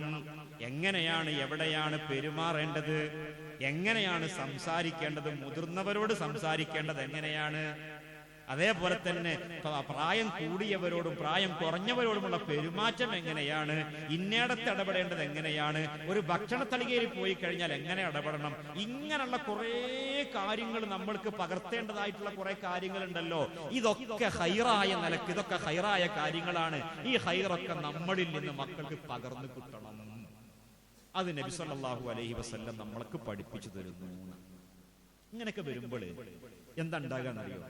ഇങ്ങനത്തെ ഒരു കുടുംബാന്തരീക്ഷം ജീവിതത്തിൽ നമ്മൾ ഉണ്ടാക്കിയെടുക്കുകയാണെങ്കിൽ, ഈ പറഞ്ഞതൊക്കെ ഉൾക്കൊണ്ടുകൊണ്ട് കുടുംബാന്തരീക്ഷം ഉണ്ടാക്കിയെടുക്കുകയാണെങ്കിൽ ആ വീടിന് പറയുന്ന പേരായിരിക്കും മസ്കൻ എന്ന് പറയാം. മസ്ക് എന്ന് പറഞ്ഞാൽ സമാധാനവും സന്തോഷവും കളിയാടുന്ന, നിർഭയത്വമുള്ള, അള്ളാഹുവിൽ എല്ലാം അർപ്പിച്ചുകൊണ്ട് മുന്നോട്ട് പോകുന്ന നല്ല ഒരു കുടുംബം എന്നായിരിക്കും അതിന് പേര് പറയാം. അങ്ങനത്തെ ഒരു കുടുംബാന്തരീക്ഷം, അങ്ങനത്തെ മക്കള് നമ്മളുടെ മക്കളായിട്ട്, നമ്മുടെ മക്കൾ അങ്ങനത്തെ മക്കളായിട്ട് വളർന്നു വരിക എന്നുള്ളത് പ്രധാനപ്പെട്ടതാണ്. ഇപ്പൊ നിങ്ങള് ആലോചിച്ച് നോക്കി കഴിഞ്ഞാൽ ഇപ്പൊ മുതിർന്ന കുറെ മക്കളുടെ കാര്യത്തിലൊക്കെ ഉള്ള ഒരു അവസ്ഥ, മുതിർന്നവര് മാത്രമൊന്നുമല്ല കേട്ടോ. ഇപ്പൊ ഞാനൊരു സ്കൂൾ അധ്യാപകനാണ്. പിന്നെ സ്കൂൾ അധ്യാപക LP ക്ലാസ് അങ്ങോട്ട് വിട്ടു കഴിഞ്ഞാൽ പിന്നെ ഒരു UP തലത്തിലേക്ക് എത്തിക്കഴിഞ്ഞാൽ കുട്ടികളുടെ മനോഭാവത്തിന് തന്നെ ഒരുപാട് ചേഞ്ചസ് വന്നിട്ടുണ്ട്, ഒരുപാട് മാറ്റങ്ങൾ വന്നിട്ടുണ്ട്. മാറ്റങ്ങൾ ഇങ്ങനെ പറയുകയാണെങ്കിൽ കുറെ നെഗറ്റീവുകൾ പറയേണ്ടി വരും. ഈ നെഗറ്റീവ് പറഞ്ഞുകൊണ്ട് സംസാരിക്കുക എന്നുള്ളത് വല്ലാത്ത ഒരു പ്രശ്നമാണ് ഇപ്പോൾ. അതുകൊണ്ട് നെഗറ്റീവ് കുറെ പ്രശ്നങ്ങൾ ഉണ്ടെന്നൊന്ന് ഞാൻ പറഞ്ഞു വെക്കട്ടെ. അതിൽ ചില കാര്യങ്ങൾ സൂചിപ്പിക്കുമ്പോ നമുക്കൊക്കെ അറിയാവുന്ന ചില കാര്യങ്ങൾ, ഇപ്പൊ വലിയ വലിയ പെൺകുട്ടികളിൽ പോലും വളർന്നുകൊണ്ടിരിക്കുന്ന കുറെ ചിന്താഗതികള്, ഞങ്ങള് സ്വതന്ത്രരാണ്, ഞങ്ങൾക്ക് അങ്ങനെ വേറെ ഉമ്മ ഉപ്പ കുടുംബം ഇതുപോലുള്ള കെട്ടുപാടുകൾക്കൊന്നും താല്പര്യമില്ല, സ്വതന്ത്രവാദം, ഇത്തരം ലിബറൽ ചിന്താഗതികൾ ഇങ്ങനെ മുഴച്ചു തഴച്ചു വളർന്നുകൊണ്ടിരിക്കുന്ന ഒരു അന്തരീക്ഷമുണ്ട്. അതിന്റെ അടയാളങ്ങളാണ് വിവാഹത്തിനൊക്കെ കുറിച്ച് ഇങ്ങനെ ആലോചിക്കുമ്പോൾ ഉണ്ടാകുന്ന പ്രശ്നങ്ങളൊക്കെ. എന്നിട്ട് എവിടേക്ക് പോകുന്നു എന്ന് ചോദിച്ചു കഴിഞ്ഞാൽ ചില നെഗറ്റീവുകൾ പറയാതിരുന്നാലും വിഷയത്തിന്റെ ഗൗരവം കിട്ടില്ല. അതിനുവേണ്ടി മാത്രം ഒന്ന് പറയാം. ഈ അടുത്തുണ്ടായ ഒരു വാർത്ത, ഒരു നമ്മളുടെ അനുഭവത്തിൽ നമ്മുടെ സുഹൃത്ത് അനുഭവം പങ്കുവെച്ചതാണ്, അത്ര കുടുംബ സുഹൃത്ത് അനുഭവം പങ്കുവെച്ചതാണ്, വേറെ ഒന്നുമല്ല. നമ്മുടെയൊക്കെ അടുത്തൊരു പ്രദേശത്ത് കുറച്ച് കുട്ടികള്, 2-3 പെൺകുട്ടികൾ സ്കൂൾ വിട്ടിട്ട് ഇങ്ങനെ പോവുകയാണ്. സ്കൂൾ വിട്ട് പോകുന്ന കൂട്ടത്തില് 2 പെൺകുട്ടികൾ ആ പ്രദേശത്തുള്ള പിന്നെ നല്ലവരായ പിന്നെ ഒരു ഓട്ടോ ഡ്രൈവർമാര്, ഈ ഓട്ടോ ഡ്രൈവർ അടുക്കലേക്ക് ചെന്നിട്ട് മറ്റൊരു കുട്ടിയെ കുറിച്ചുള്ള സങ്കടം പറയുന്നു. ഞങ്ങളുടെ കൂട്ടുകാരി ഇതാ ഈ വഴിക്ക് ഫോട്ടോസ്റ്റാറ്റ് എടുക്കാൻ വേണ്ടി പോകുകയാണ് എന്ന് പറഞ്ഞ് പോയിട്ടുണ്ട്, ഫോട്ടോസ്റ്റാറ്റ് എടുക്കാൻ വേണ്ടി പോയിട്ടുണ്ട്, ഇതുവരെ വന്നിട്ടില്ല. ഇങ്ങനെ ഒരു സങ്കടം പറയുന്നു. അപ്പൊ ഈ ഓട്ടോ ഡ്രൈവർമാർക്ക് ആ പ്രദേശമൊക്കെ നല്ലോണം അറിയാം. അവർ അവിടെ ഫോട്ടോസ്റ്റാറ്റിന്റെ കടയൊന്നുമില്ലല്ലോ, പിന്നെ കുട്ടി ഇങ്ങനെ അങ്ങോട്ട് പോകണോ ചോദിച്ചു. അങ്ങനെ കുറച്ച് ആൾക്കാരൊക്കെ ഇങ്ങനെ ഒരുമിച്ച് കൂടിയിട്ട് അവർ ആ ഭാഗത്തൊന്ന് സെർച്ച് ചെയ്തിട്ടൊന്നും കണ്ടില്ല. അങ്ങനെ ഒന്നും കൂടി ഇങ്ങനെ ഒരു ബിൽഡിങ്ങിന്റെ മുകളിലേക്ക് കയറിയപ്പോ അവിടെ ഒരു ഒരു റൂം എന്ത് ചെയ്തിട്ടുണ്ട്, അടച്ചിട്ട റൂം കണ്ടപ്പോ അവർക്ക് എന്തോ വെറുതെ ഒരു സ്വാഭാവികമായിട്ട് അതൊന്ന് തുറപ്പിക്കണല്ലോ എന്ന് വെറുതെ ഒന്ന് തോന്നി. അങ്ങനെ തുറപ്പിക്കൽ എങ്ങനെയാന്ന് ആലോചിച്ചിട്ട് ഇങ്ങനെ തൊട്ടപ്പുറത്തുള്ള വേറൊരു റൂമിലുള്ള ആളോട് ചോദിച്ചു, കടക്കാരന് ചോദിച്ചു, ഇത് എന്താണ്, ഇതിന്റെ ആളാരാണ്? അപ്പൊ ആളൊക്കെ പറഞ്ഞു കൊടുത്തു. ഇങ്ങനെ അവരിങ്ങനെ പോരുന്ന സമയത്ത്, ആളെ നോക്കാൻ പോരുന്ന സമയത്ത് ഒരു മനുഷ്യൻ ഒരു വെള്ളത്തിന്റെ ബോട്ടിലും ആ കയ്യിൽ ഒരു ചാവിയും പിടിച്ചിട്ട് ഇങ്ങനെ വരുന്നുണ്ട്. അറിയപ്പെട്ടൊരു മനുഷ്യൻ, ഇരിക്കട്ടെ, ആരെന്നാണ് ഇപ്പൊ ഞാൻ പറയണില്ല, ആവട്ടെ. അദ്ദേഹം എന്ത് ചെയ്തു, ആ റൂമിന് അങ്ങോട്ട് പോകുന്നു. അങ്ങോട്ട് പോകുമ്പം ഈ റൂം നിങ്ങളുടെ ആണോ? ആണ്. എന്നാല് പിന്നെ ഞങ്ങൾക്ക് ഇവിടെ ഒരു പെൺകുട്ടി ഇങ്ങനെ അതിൽ വന്നിരുന്നു, ആ പെൺകുട്ടി എവിടെയാണെന്നൊന്ന് പിന്നെ അറിയാൻ വേണ്ടിയിട്ടാണ് എന്നൊക്കെ ഇങ്ങനെ സംസാരിച്ചു. ഇവിടെ ആരുമില്ല എന്നുള്ള ഒരു തരത്തിൽ പിന്നെ അവിടെയും പിടുത്തം കൊടുത്ത മറുപടി ഇങ്ങനെ കൊടുക്കുന്നു. അപ്പൊ അവർക്ക് സംശയം ഇരട്ടിച്ചപ്പോ ഇയാളുടെ കയ്യിൽ നിന്ന് ഈ ചാവി പിടിച്ചു വാങ്ങിയപ്പോ വാങ്ങിയ ആളുടെ കയ്യിനൊരു കടിയൊക്കെ കൊടുത്തു. അന്നൊരു തുറന്നു നോക്കുമ്പോ നഊദുബില്ല ആ പെൺകുട്ടി. നമ്മൾ ആലോചിച്ച് നോക്കൂ, 8ലും 9ലും 10ാം ക്ലാസ്സിലൊക്കെ പഠിക്കുന്ന കുട്ടികൾ, എന്നിട്ട് ആ പെൺകുട്ടി, ഇതിനെയാണ് വേറെ രസം, ആ പെൺകുട്ടിയോട് ഈ വിഷയം ചോദിച്ചപ്പോ ഇയാള് പറഞ്ഞിട്ട് വന്നൊന്നുമല്ല, എന്റെ സ്വന്തം ഇഷ്ടത്തിൽ വന്നതാണെന്ന് കൂടി പറഞ്ഞു. ഇയാൾ എന്നെ ഒന്നും ചെയ്യാൻ വേണ്ടി കൊണ്ടതല്ല, എന്റെ സ്വന്തം ഇഷ്ടത്തിലാണ് ഞാൻ ഈ വന്നിട്ടുള്ളത് എന്നുകൂടി പറയുന്നു. ആലോചിച്ച് നോക്കൂ, ഇത് വല്ലാതെ ഇത്തരം ഒരു ഭീകരമായ അവസ്ഥ വല്ലാതെ വളർന്നു വന്നുകൊണ്ടിരിക്കുന്നു. ഇത് നമ്മൾ കണ്ടറിയണം, മനസ്സിലാക്കണം. ഇത് മനസ്സിലാക്കുമ്പോൾ നമ്മളിങ്ങനെ മക്കളുടെ കാര്യത്തിൽ ആദ്യം കൊണ്ട് കഴിയുന്നതിന് പകരം മക്കൾക്ക് കൊടുക്കേണ്ടത് കൊടുക്കുകയും എന്നിട്ട് റബ്ബിൽ തവക്കുലാക്കി നമ്മൾ നിരന്തരമായി ദുആ ചെയ്യുകയും പ്രാർത്ഥിക്കുകയും ചെയ്യുക. ബാക്കിയൊക്കെ റബ്ബിന്റെ അടുക്കലാണ്. അത് ചെയ്യാൻ കഴിയാതെ പോയി കഴിഞ്ഞാലാണ് നമ്മൾ ബേജാറാകേണ്ടത്. ഏത് മക്കൾക്ക് ഓരോ പ്രായത്തിലും കൊടുക്കേണ്ടത് കൃത്യമായിട്ട് നമ്മളിൽ നിന്ന് കിട്ടുക, അത് കൃത്യമായിട്ട് കിട്ടുകയും അവർക്ക് ആ തർബിയത്ത് കിട്ടുന്ന രീതിയിൽ അവർ വളർന്നു വരുന്നുണ്ടോ എന്ന് നിരീക്ഷിക്കുകയും ആവശ്യമായ ഘട്ടത്തിൽ ശിക്ഷ കൊടുക്കേണ്ടതുണ്ടെങ്കിൽ അതും കൊടുത്ത് നോ പറയേണ്ടതുണ്ടെങ്കിൽ നോ പറയേണ്ടടുത്ത് നോ പറഞ്ഞും അവരെ വളർത്തിക്കൊണ്ടുവന്ന് അങ്ങനെ നമ്മൾ നിരീക്ഷിക്കുകയും എന്നിട്ട് റബ്ബിനോട് നിരന്തരമായി റബ്ബിൽ തവക്കുലാക്കി പ്രാർത്ഥിക്കുകയും ചെയ്യുക എന്നുള്ളതൊക്കെ നമുക്ക് ചെയ്യാൻ കഴിയുക. അത് ചെയ്യുന്നിടത്ത് നമ്മൾ പരാജയപ്പെടാൻ പാടില്ല. ബാക്കി പിന്നെ എന്ത് സംഭവിച്ചു കഴിഞ്ഞാലും നമുക്ക് ആശ്വസിക്കാലോ. നൂഹ് നബിന്റെ മകന്റെ കാര്യം നമുക്കറിയാം. ഇങ്ങനെയൊക്കെ ഉണ്ടല്ലോ. അങ്ങനെയൊക്കെ നമ്മൾ പിന്നെ ആ ചരിത്രത്തിൽ നിന്നൊക്കെ പാഠം ഉൾക്കൊണ്ടുകൊണ്ട് ആശ്വസിക്കാം. പക്ഷെ ചെയ്യേണ്ടത് ചെയ്യാതെ പോയാലോ? അതിന് റബ്ബിനോട് മറുപടി പറയേണ്ടി വരുമല്ലോ, ഉത്തരം പറയേണ്ടി വരുമല്ലോ. നാളെ അല്ലാഹു സുബ്ഹാനഹു വ തആല റബ്ബിന്റെ കോടതിയിൽ വെച്ച് ആലോചിക്കണം കേട്ടോ. റബ്ബിന്റെ കോടതിയിൽ വെച്ച് അള്ളാഹുവിന്റെ സ്വർഗത്തിലേക്ക് നമ്മൾക്ക് അർഹതയുണ്ട്. ആ അർഹതപ്പെട്ട നമ്മളൊരു എന്താ പറയാ ആശ്വസിക്കുന്ന അല്ലെങ്കിൽ ഒരു ഇൻഷാല്ല പറയട്ടോ, അള്ളാഹു ഉദ്ദേശിച്ച നമുക്ക് അർഹത ഉണ്ടാവും. പക്ഷേ നമ്മുടെ മക്കള് ആ സ്വർഗത്തിലേക്ക് വരാൻ അർഹരുമല്ല എന്ന് വിചാരിക്കാം. ആ സമയത്ത് ഈ മക്കൾക്ക് കൊടുക്കുന്ന ഒരു വിചാരണ ഉണ്ടാവില്ല, മക്കൾക്ക് ഉണ്ടാകുന്ന ഒരു വിചാരണ ഉണ്ടാവില്ല. ആ വിചാരണയുടെ സമയത്ത് റബ്ബ് സുബ്ഹാനഹു വ തആല മക്കളോട് നീ ഇങ്ങനെ ആയിത്തീരാനുണ്ടാകുന്ന കാരണത്തെ കുറിച്ചുണ്ടാകുന്ന ചോദ്യങ്ങൾ റബ്ബിന് അതേക്കുറിച്ച് അറിയാം. ആ ചോദ്യം ചോദിക്കുമ്പോ ഈ മക്കൾ പറയുന്ന ഒരു സംസാരം ഉണ്ടാവില്ല. ഖുർആൻ അത് പറഞ്ഞിരുന്നുണ്ട്. മക്കളെ പല സംസാരം ഖുർആൻ പറഞ്ഞിരുന്നുണ്ട്. എന്തെന്നറിയോ? റബ്ബനാ അരിനല്ലദൈനി അദല്ലാനാ മിനൽ ജിന്നി വൽ ഇൻസി ഫനജ്അലുഹുമാ തഹ്ത അഖ്ദാമിനാ ലിയകൂനാ മിനൽ അസ്ഫലീൻ. ഞങ്ങളുടെ റബ്ബേ, ഞങ്ങൾ ഇങ്ങനെയാകാൻ കാരണക്കാരായ മനുഷ്യനാണെങ്കിൽ മനുഷ്യൻ, ആ കൂട്ടത്തിൽ മാതാവും പിതാവും പെടുമല്ലോ. അതേപോലെ ഇൻസുകളുടെ ജിന്നുകളുടെ കൂട്ടത്തിൽ ആരെങ്കിലും ഉണ്ടെങ്കിൽ അവര് എന്ന് പറഞ്ഞാൽ പിശാചുക്കൾ മനുഷ്യനെ പഴപ്പിക്കുമല്ലോ. ഇങ്ങനെ മനുഷ്യ പിശാചുക്കളാവട്ടെ ജിന്നുകളുടെ കൂട്ടത്തിൽപ്പെട്ട ആരെങ്കിലും ആവട്ടെ, അതിന്റെ ഉമ്മ ഉപ്പ ആരാണെങ്കിലും ശരി, ഞങ്ങൾ ഇങ്ങനെയാകാൻ കാരണക്കാരായ ആരാണെങ്കിലും അവരെ ഞങ്ങൾക്കൊന്ന് കാണിച്ചുക. അരിന, ഞങ്ങൾക്കൊന്ന് കാണിച്ചുക. ഞങ്ങൾ ഞങ്ങളുടെ കാലുകൾക്ക് കീഴെ അവരെ ഒന്നാക്കിയിട്ട്, അത് ഉമ്മയുപ്പാവാം, നഊദുബില്ലാഹ്, അല്ലാഹു കാത്തു രക്ഷിക്കുമാറാവട്ടെ, എന്നിട്ട് അവരെ ഞങ്ങളുടെ കാലിന്റെ ചുവട്ടിലാക്കിയിട്ട് ഞങ്ങളൊന്ന് ഞങ്ങളുടെ ദേഷ്യം തീർക്കട്ടെ.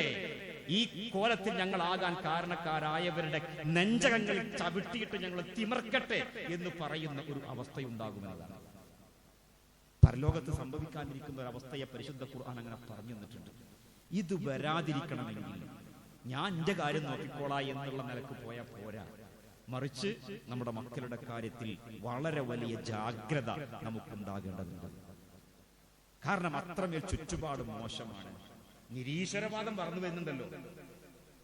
അതിങ്ങനെ വളർന്നു വരിക എന്ന് പറഞ്ഞാല് നമ്മുടെ മക്കൾ പോലും ചോദിച്ചേക്കും. ചോദിക്കുന്ന കാര്യങ്ങളാവട്ടെ നമുക്ക് പോലും മറുപടി കൊടുക്കാൻ പറ്റുന്ന രീതിയിലുള്ള, ഏതൊരു മാതാവിനും പിതാവിനും മറുപടി കൊടുക്കാൻ പറ്റുന്ന രീതിയിലുള്ള അത്ര ദുർബലമായ കാര്യങ്ങൾ ചോദിച്ചുകൊണ്ടാണ് എന്ത് ചെയ്യണത്, ഈ വാദത്തിലേക്ക് പോകണത് എന്നുള്ളതാണ്. എന്ന് പറഞ്ഞാൽ എങ്ങനെയാണ് കടന്നുകൂടുന്നത്? ദീനിയായ ജീവിതം അവർക്ക് ചില പ്രയാസങ്ങൾ ഉണ്ടാക്കുന്നു. എന്തിന്? അവർ തോന്നിയതുപോലെ മുന്നോട്ട് പോകാൻ അവർക്ക് പ്രയാസങ്ങൾ ഉണ്ടാക്കുന്നു.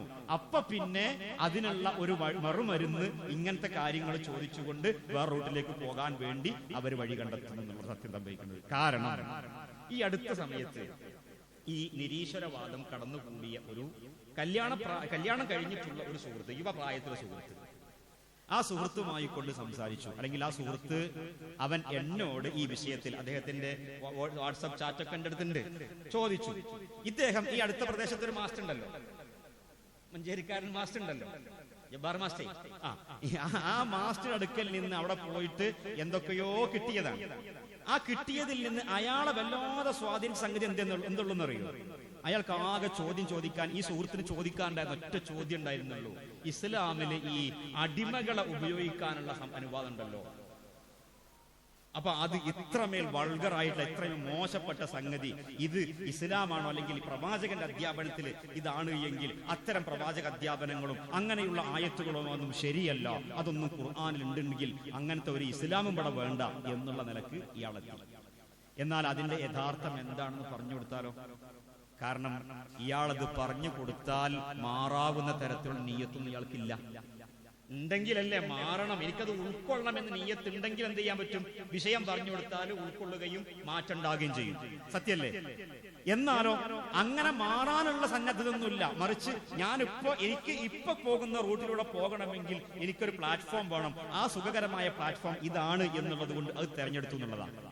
ഈ ഒരു അവസ്ഥ വരാതിരിക്കണമെങ്കിൽ എന്ത് വേണമെന്ന് വെച്ച് കഴിഞ്ഞാൽ കൊടുക്കേണ്ടത് ഒരു എക്സ്ട്രീം ലെവലിലേക്ക് പോകും ചെയ്യരുത്, തീവ്ര നിലപാടിലേക്ക് പോകും ചെയ്യരുത്. നമ്മളിൽ നിന്ന് കടുത്ത അനുഭവങ്ങൾ നേരിട്ടിട്ട് എന്നിട്ട് അവർക്ക് മനസ്സ് മടുക്കുന്നൊരവസ്ഥ ഉണ്ടാകരുത്. ഒന്ന്. രണ്ടാമത് നമ്മൾ പറ്റ അയഞ്ഞു പോയിട്ട് അവരാകെ കൂടി തോന്നിയ പോലെ വിടുകയും ചെയ്യുക, അതുണ്ടാകരുത്. അതിന്റെ ഇടയക്കൂടെ സംഗതി നടക്കണമെങ്കിൽ പറഞ്ഞു കൊടുക്കുക എന്നതിനേക്കാൾ അധികം നമ്മൾ ചെയ്ത് കാണിക്കുക എന്നതിനാകുന്നു പ്രാധാന്യമുള്ളത്. അങ്ങനെ മക്കളെ കൊണ്ടുവരാൻ സാധിക്കുക. അങ്ങനെ മക്കളെ കൊണ്ടുവരാൻ സാധിക്കുമ്പോൾ ഈ ഫിത്രത്തുള്ള എന്ന് പറയുന്നുണ്ടല്ലോ, ഫിത്രത്തുള്ള അല്ലാഹു സുബ്ഹാനഹു വ തആല സൃഷ്ടിച്ചു വെച്ച ഒരു സൃഷ്ടി പ്രകൃതി, ശുദ്ധ പ്രകൃതി. ആ ശുദ്ധ പ്രകൃതിയിലൂടെ നമ്മൾ മക്കൾ വളർന്നു വരികയും നമ്മളും മക്കളും അൽഹഖ്നാ ബിഹിം ദുർരിയതഹും ബിഈമാനിൻ എന്ന് പറഞ്ഞ സൂറത്ത് റൂമിൽ പറഞ്ഞ, സൂറത്ത് തൂറിൽ പറഞ്ഞ ആ ആയത്തിന്റെ അടിസ്ഥാനത്തിൽ അല്ലാഹു സുബ്ഹാനഹു വ തആല നമുക്കും നമ്മുടെ മക്കൾക്കും സ്വർഗ്ഗം തരും. അതിന് കുറെ കാര്യങ്ങൾ നമ്മുടെ ശ്രദ്ധയിൽ ഉണ്ടാകണം. പ്രധാനപ്പെട്ട അതിലൊരു കാര്യമാകുന്നു സഹോദരന്മാരെ, സഹോദരികളെ, തർബിയത്തുൽ ഖുദ്വ. മാതൃക ചെറിയൊരു കാര്യമല്ല. അള്ളാഹുവിന്റെ റസൂൽ സല്ലല്ലാഹു അലൈഹി വസല്ലം ഒരുപാട് മാതൃകകൾ അവിടുത്തെ ജീവിതത്തിൽ നമുക്ക് പകർന്നു നൽകിയിട്ടുണ്ട് എന്നുള്ളത് നമ്മൾ ഓരോരുത്തരും മനസ്സിലാക്കണം. മക്കളുടെ കാര്യത്തിൽ അവർ എന്തും ചെയ്തോട്ടെ, എങ്ങോട്ടും പോയിക്കോട്ടെ, എന്തും ആസ്വദിച്ചോട്ടെ, എന്തും കണ്ടോട്ടെ, എന്തും കേട്ടോട്ടെ എന്നുള്ള നിലക്കാകുന്നതിന് പകരം എന്ത് കാണണം, എന്ത് ചെയ്യണം, എങ്ങോട്ട് പോകണം, എന്ത് ആസ്വദിക്കണം എന്നിത്യാദി കാര്യങ്ങളിൽ നമുക്ക് ഒരു നിർണയം വേണം. ഇത് ഏറ്റവും പ്രധാനമാണ്. ആ നിർണയം ഇല്ലാതെ പോകുമ്പോൾ, അത് നല്ല മാതൃകൾ സൃഷ്ടിച്ചു കൊടുത്തുകൊണ്ട് നമ്മൾക്ക് പകർന്നു കൊടുക്കാൻ സാധിക്കാതെ പോകുമ്പോൾ ഈ പറഞ്ഞ അപകടങ്ങൾ അതിന്റെ എല്ലാ അവസ്ഥയിലും അതിന്റെ ഉച്ചികമായ ഏറ്റവും ടോപ്പായ അവസ്ഥയിൽ അത് കടന്നു വന്നേക്കും. ഇപ്പൊ അത് ചെറുപ്രായം മുതൽ തന്നെ മക്കളെ വളർത്തുന്നിടത്ത് ശ്രദ്ധിക്കേണ്ട ചെറിയ ചെറിയ കാര്യങ്ങൾ മാത്രം ഒന്നിങ്ങനെ പറയാം. പിന്നെ അവിടുന്ന് അങ്ങോട്ട് വലുത് ആലോചിച്ചാൽ മതിയാവും. ഇപ്പൊ ചെറിയ പ്രായമാകുമ്പോൾ തന്നെ നമ്മൾ മക്കൾക്ക് പകർന്നു കൊടുക്കുന്ന മാതൃകകൾ പലപ്പോഴും മക്കളെ നേര് മനസ്സിലാക്കുന്നതിന് പകരം, സത്യം മനസ്സിലാക്കുന്നതിന് പകരം കളവും കള്ളത്തരങ്ങളും ചതിയും വഞ്ചനയും ഒക്കെ പഠിക്കാൻ പ്രേരിപ്പിക്കുന്നു. ഒരു ഉദാഹരണം പറയാം. മക്കൾക്ക് ഇപ്പോഴും പല ആളുകളെ കണ്ടുവരുന്ന സംഗതിയാണ്, ചെറിയ കുട്ടികളാകുമ്പോൾ അവര് നമ്മുടെ അടുക്കലേക്ക് വരാൻ വേണ്ടിയിട്ട് നമ്മൾ അവരെ പറ്റിക്കുന്ന അവസ്ഥകൾ ഉണ്ടാവും. കയ്യിൽ എന്തെങ്കിലും ഇങ്ങനെ മടക്കി പിടിച്ചിട്ട് ദാ ഇത് വന്നെടുത്തോ എന്ന് പറയും. അഥവാ വല്ല മിഠായിയോ എന്തൊക്കെ എന്താണ് വിചാരിച്ചിട്ട് മക്കൾ വരുമ്പോ എന്ത് ചെയ്യും? അത് ഇങ്ങനെ തുറന്നു കാണിച്ചു കൊടുക്കും, ഒന്നുമില്ല, ആ പറ്റിച്ചേ. ഇങ്ങനെ ഒരു പറ്റിക്കൽ സ്വഭാവം മക്കളുടെ നമ്മൾ പെരുമാറുകയാണെങ്കിൽ ആ മകൻ പഠിക്കണം എന്തായിരിക്കും? തരാം തരാം എന്ന് പറഞ്ഞിന്റെ കയ്യിലുണ്ട്, തരാം, വന്നോളൂ, എടുത്തോളൂ എന്ന് സത്യസന്ധമായ നിലക്ക് അവതരിപ്പിച്ചിട്ടാണ് എന്ത് ചെയ്യുന്നത്? നമ്മളിങ്ങനെ കൈ മടക്കി പിടിച്ച് കുട്ടി താല്പര്യത്തോടു കൂടി വന്നപ്പോൾ അതിലൊന്നും കൊടുക്കാനില്ല എന്നുള്ള അവസ്ഥ കാണിച്ചു കൊടുക്കുന്നത്. എന്താണ് കൊച്ചുനാളിൽ ഫിത്രത്തുള്ളയിൽ വളർന്നു വരേണ്ട ഒരു കുഞ്ഞിന് ആ ശുദ്ധ പ്രകൃതിയിലേക്ക് നമ്മൾ കൊടുക്കുന്ന മെസ്സേജ് എന്താണെന്ന് ആലോചിച്ച് നോക്കൂ. ഇങ്ങനെയൊക്കെ ആകാം, ഇങ്ങനെയൊക്കെ പറ്റിക്കാം എന്നുള്ളത് കുട്ടിയെ ചെറുപ്രായത്തിൽ തന്നെ അവരുടെ മനസ്സുകളിലേക്ക് പകർന്നു കൊടുക്കുന്നു. മനസ്സിനെ മുറിവേൽപ്പിക്കുന്നതൊന്നുണ്ട്. കൊടുക്കാം എന്ന് പറഞ്ഞത് കിട്ടിയിട്ടില്ലാത്തതിന്റെ പേരില്ല, ആഗ്രഹിച്ചു വന്നപ്പോ കിട്ടാത്തൊരു സങ്കടം മുറിവായിട്ട് അവിടെ ഉണ്ട്. അതിനപ്പുറം വേറൊന്നും കൂടി ഉണ്ട്. അതെന്താ? ഇങ്ങനെ പറ്റിക്കാം എന്നുള്ളത് നമ്മൾ പതുക്കെ പതുക്കെ അവർക്ക് പകർന്നു കൊടുക്കുന്നു. നബി സല്ലല്ലാഹു അലൈഹി വസല്ലമയുടെ ജീവിതത്തിൽ നിങ്ങൾ ആലോചിച്ച് നോക്കൂ. ഒരിക്കൽ റസൂലുള്ളാഹി സ്വല്ലല്ലാഹു അലൈഹി വസല്ലം, ഇമാം അബൂ ദാവൂദ്, ബൈഹഖി ഒക്കെ റിപ്പോർട്ട് ചെയ്തിട്ടുള്ള ഹദീസിന്റെ ആശയമാണ്. അബ്ദുല്ലാഹി ഇബ്നു ആമിർ റളിയല്ലാഹു അൻഹു, അദ്ദേഹം കൊച്ചു കുട്ടിയായിരിക്കുന്ന സമയം അബ്ദുല്ലാഹി ഇബ്നു ആമിർ റളിയല്ലാഹു അൻഹുവിന്റെ വീട്ടിലേക്ക് നബി സല്ലല്ലാഹു അലൈഹി വസല്ലം ഒരിക്കൽ ചെന്നു. അപ്പൊ ചെന്നപ്പോ റസൂലുള്ളാഹിന്റെ അടുക്കലുള്ള അബ്ദുല്ലാഹി ഇബ്നു ആമിർ റസൂലുള്ളാഹിന്റെ കൂടെ അങ്ങനെ ഇരിക്കുകയാണ്. വിരുന്നുകാർ വന്ന ചെറിയ മക്കൾ അങ്ങനെയാണല്ലോ. അങ്ങനെ ഇരിക്കുന്ന സമയത്ത് ഇബ്നു ആമിറിനെ ഉമ്മ അകത്തേക്ക് വിളിക്കുകയാണ്. അകത്തേക്ക് വിളിക്കുന്ന സമയത്ത് അബ്ദുള്ള ഇതാ നിനക്ക് തരാം എന്ന് പറഞ്ഞു വിളിച്ചു. എന്തെന്ന് പറയണില്ല, നിനക്ക് ഇതാ ഇവിടെ ഉണ്ട് തരാം എന്ന് പറഞ്ഞു വിളിച്ചു. സ്വാഭാവികമായിട്ട് നമ്മളെയൊക്കെ വീട്ടിൽ നടന്നുകൊണ്ടിരിക്കുന്ന സംഗതിയാണ്. റസൂലുള്ളാഹി സ്വല്ലല്ലാഹു അലൈഹി വസല്ലം ഈ സംസാരം കേട്ടു. അബ്ദുല്ലാ ഇബ്നു ആമിറിന്റെ ഉമ്മ വിളിച്ച ആ വിളി കേട്ടു. അപ്പൊ റസൂലുള്ളാഹി ചോദിച്ചു, നിങ്ങൾ എന്ത് കുട്ടിക്ക് കൊടുക്കാമെന്ന് പറഞ്ഞിട്ടാണ് കുട്ടിയെ വിളിക്കുന്നത് ചോദിച്ചു. അപ്പൊ തന്നെ ഉമ്മ പറഞ്ഞു, ഇവിടെ ഈത്തപ്പഴം ഇവിടെ ഉണ്ട്, ആ ഈത്തപ്പഴം അവന് കൊടുക്കാൻ വേണ്ടി തന്നെയാണ് വിളിച്ചത് എന്ന് പറഞ്ഞു. അപ്പൊ റസൂലുള്ളാഹി സ്വല്ലല്ലാഹു അലൈഹി വസല്ലം പുഞ്ചിരിച്ചു, ആശ്വസിച്ചു. പിന്നെ എന്നിട്ട് പറഞ്ഞു, അതല്ലാത്ത നിലക്ക് നിങ്ങൾ എന്തെങ്കിലും കൊടുക്കാമെന്ന് പറഞ്ഞ് വിളിച്ചിട്ട് ഒന്നും കൊടുക്കാത്ത അവസ്ഥയാണ് എങ്കിൽ നിങ്ങളുടെ കാര്യത്തിൽ അള്ളാഹുവിന്റെ അടുക്കൽ നിങ്ങൾ കള്ളത്തരം ചെയ്തവൾ, പറ്റിച്ചവൾ എന്ന് റബ്ബ് സുബ്ഹാനഹു വ തആല അടുക്കലേക്ക് നിങ്ങളുടെ കാര്യത്തിൽ അള്ളാഹു രേഖപ്പെടുത്തുമായിരുന്നു. ആലോചിച്ച് നോക്കൂ, നമ്മളിങ്ങനെ ചെയ്യുമ്പം ആ ഹദീസ് വെച്ചിട്ട് നമ്മൾ എത്ര വലിയ കള്ളത്തരങ്ങൾ ചെയ്തിട്ടുണ്ട് റിപ്പോർട്ടുകൾ അങ്ങനെ ഉണ്ടാവും.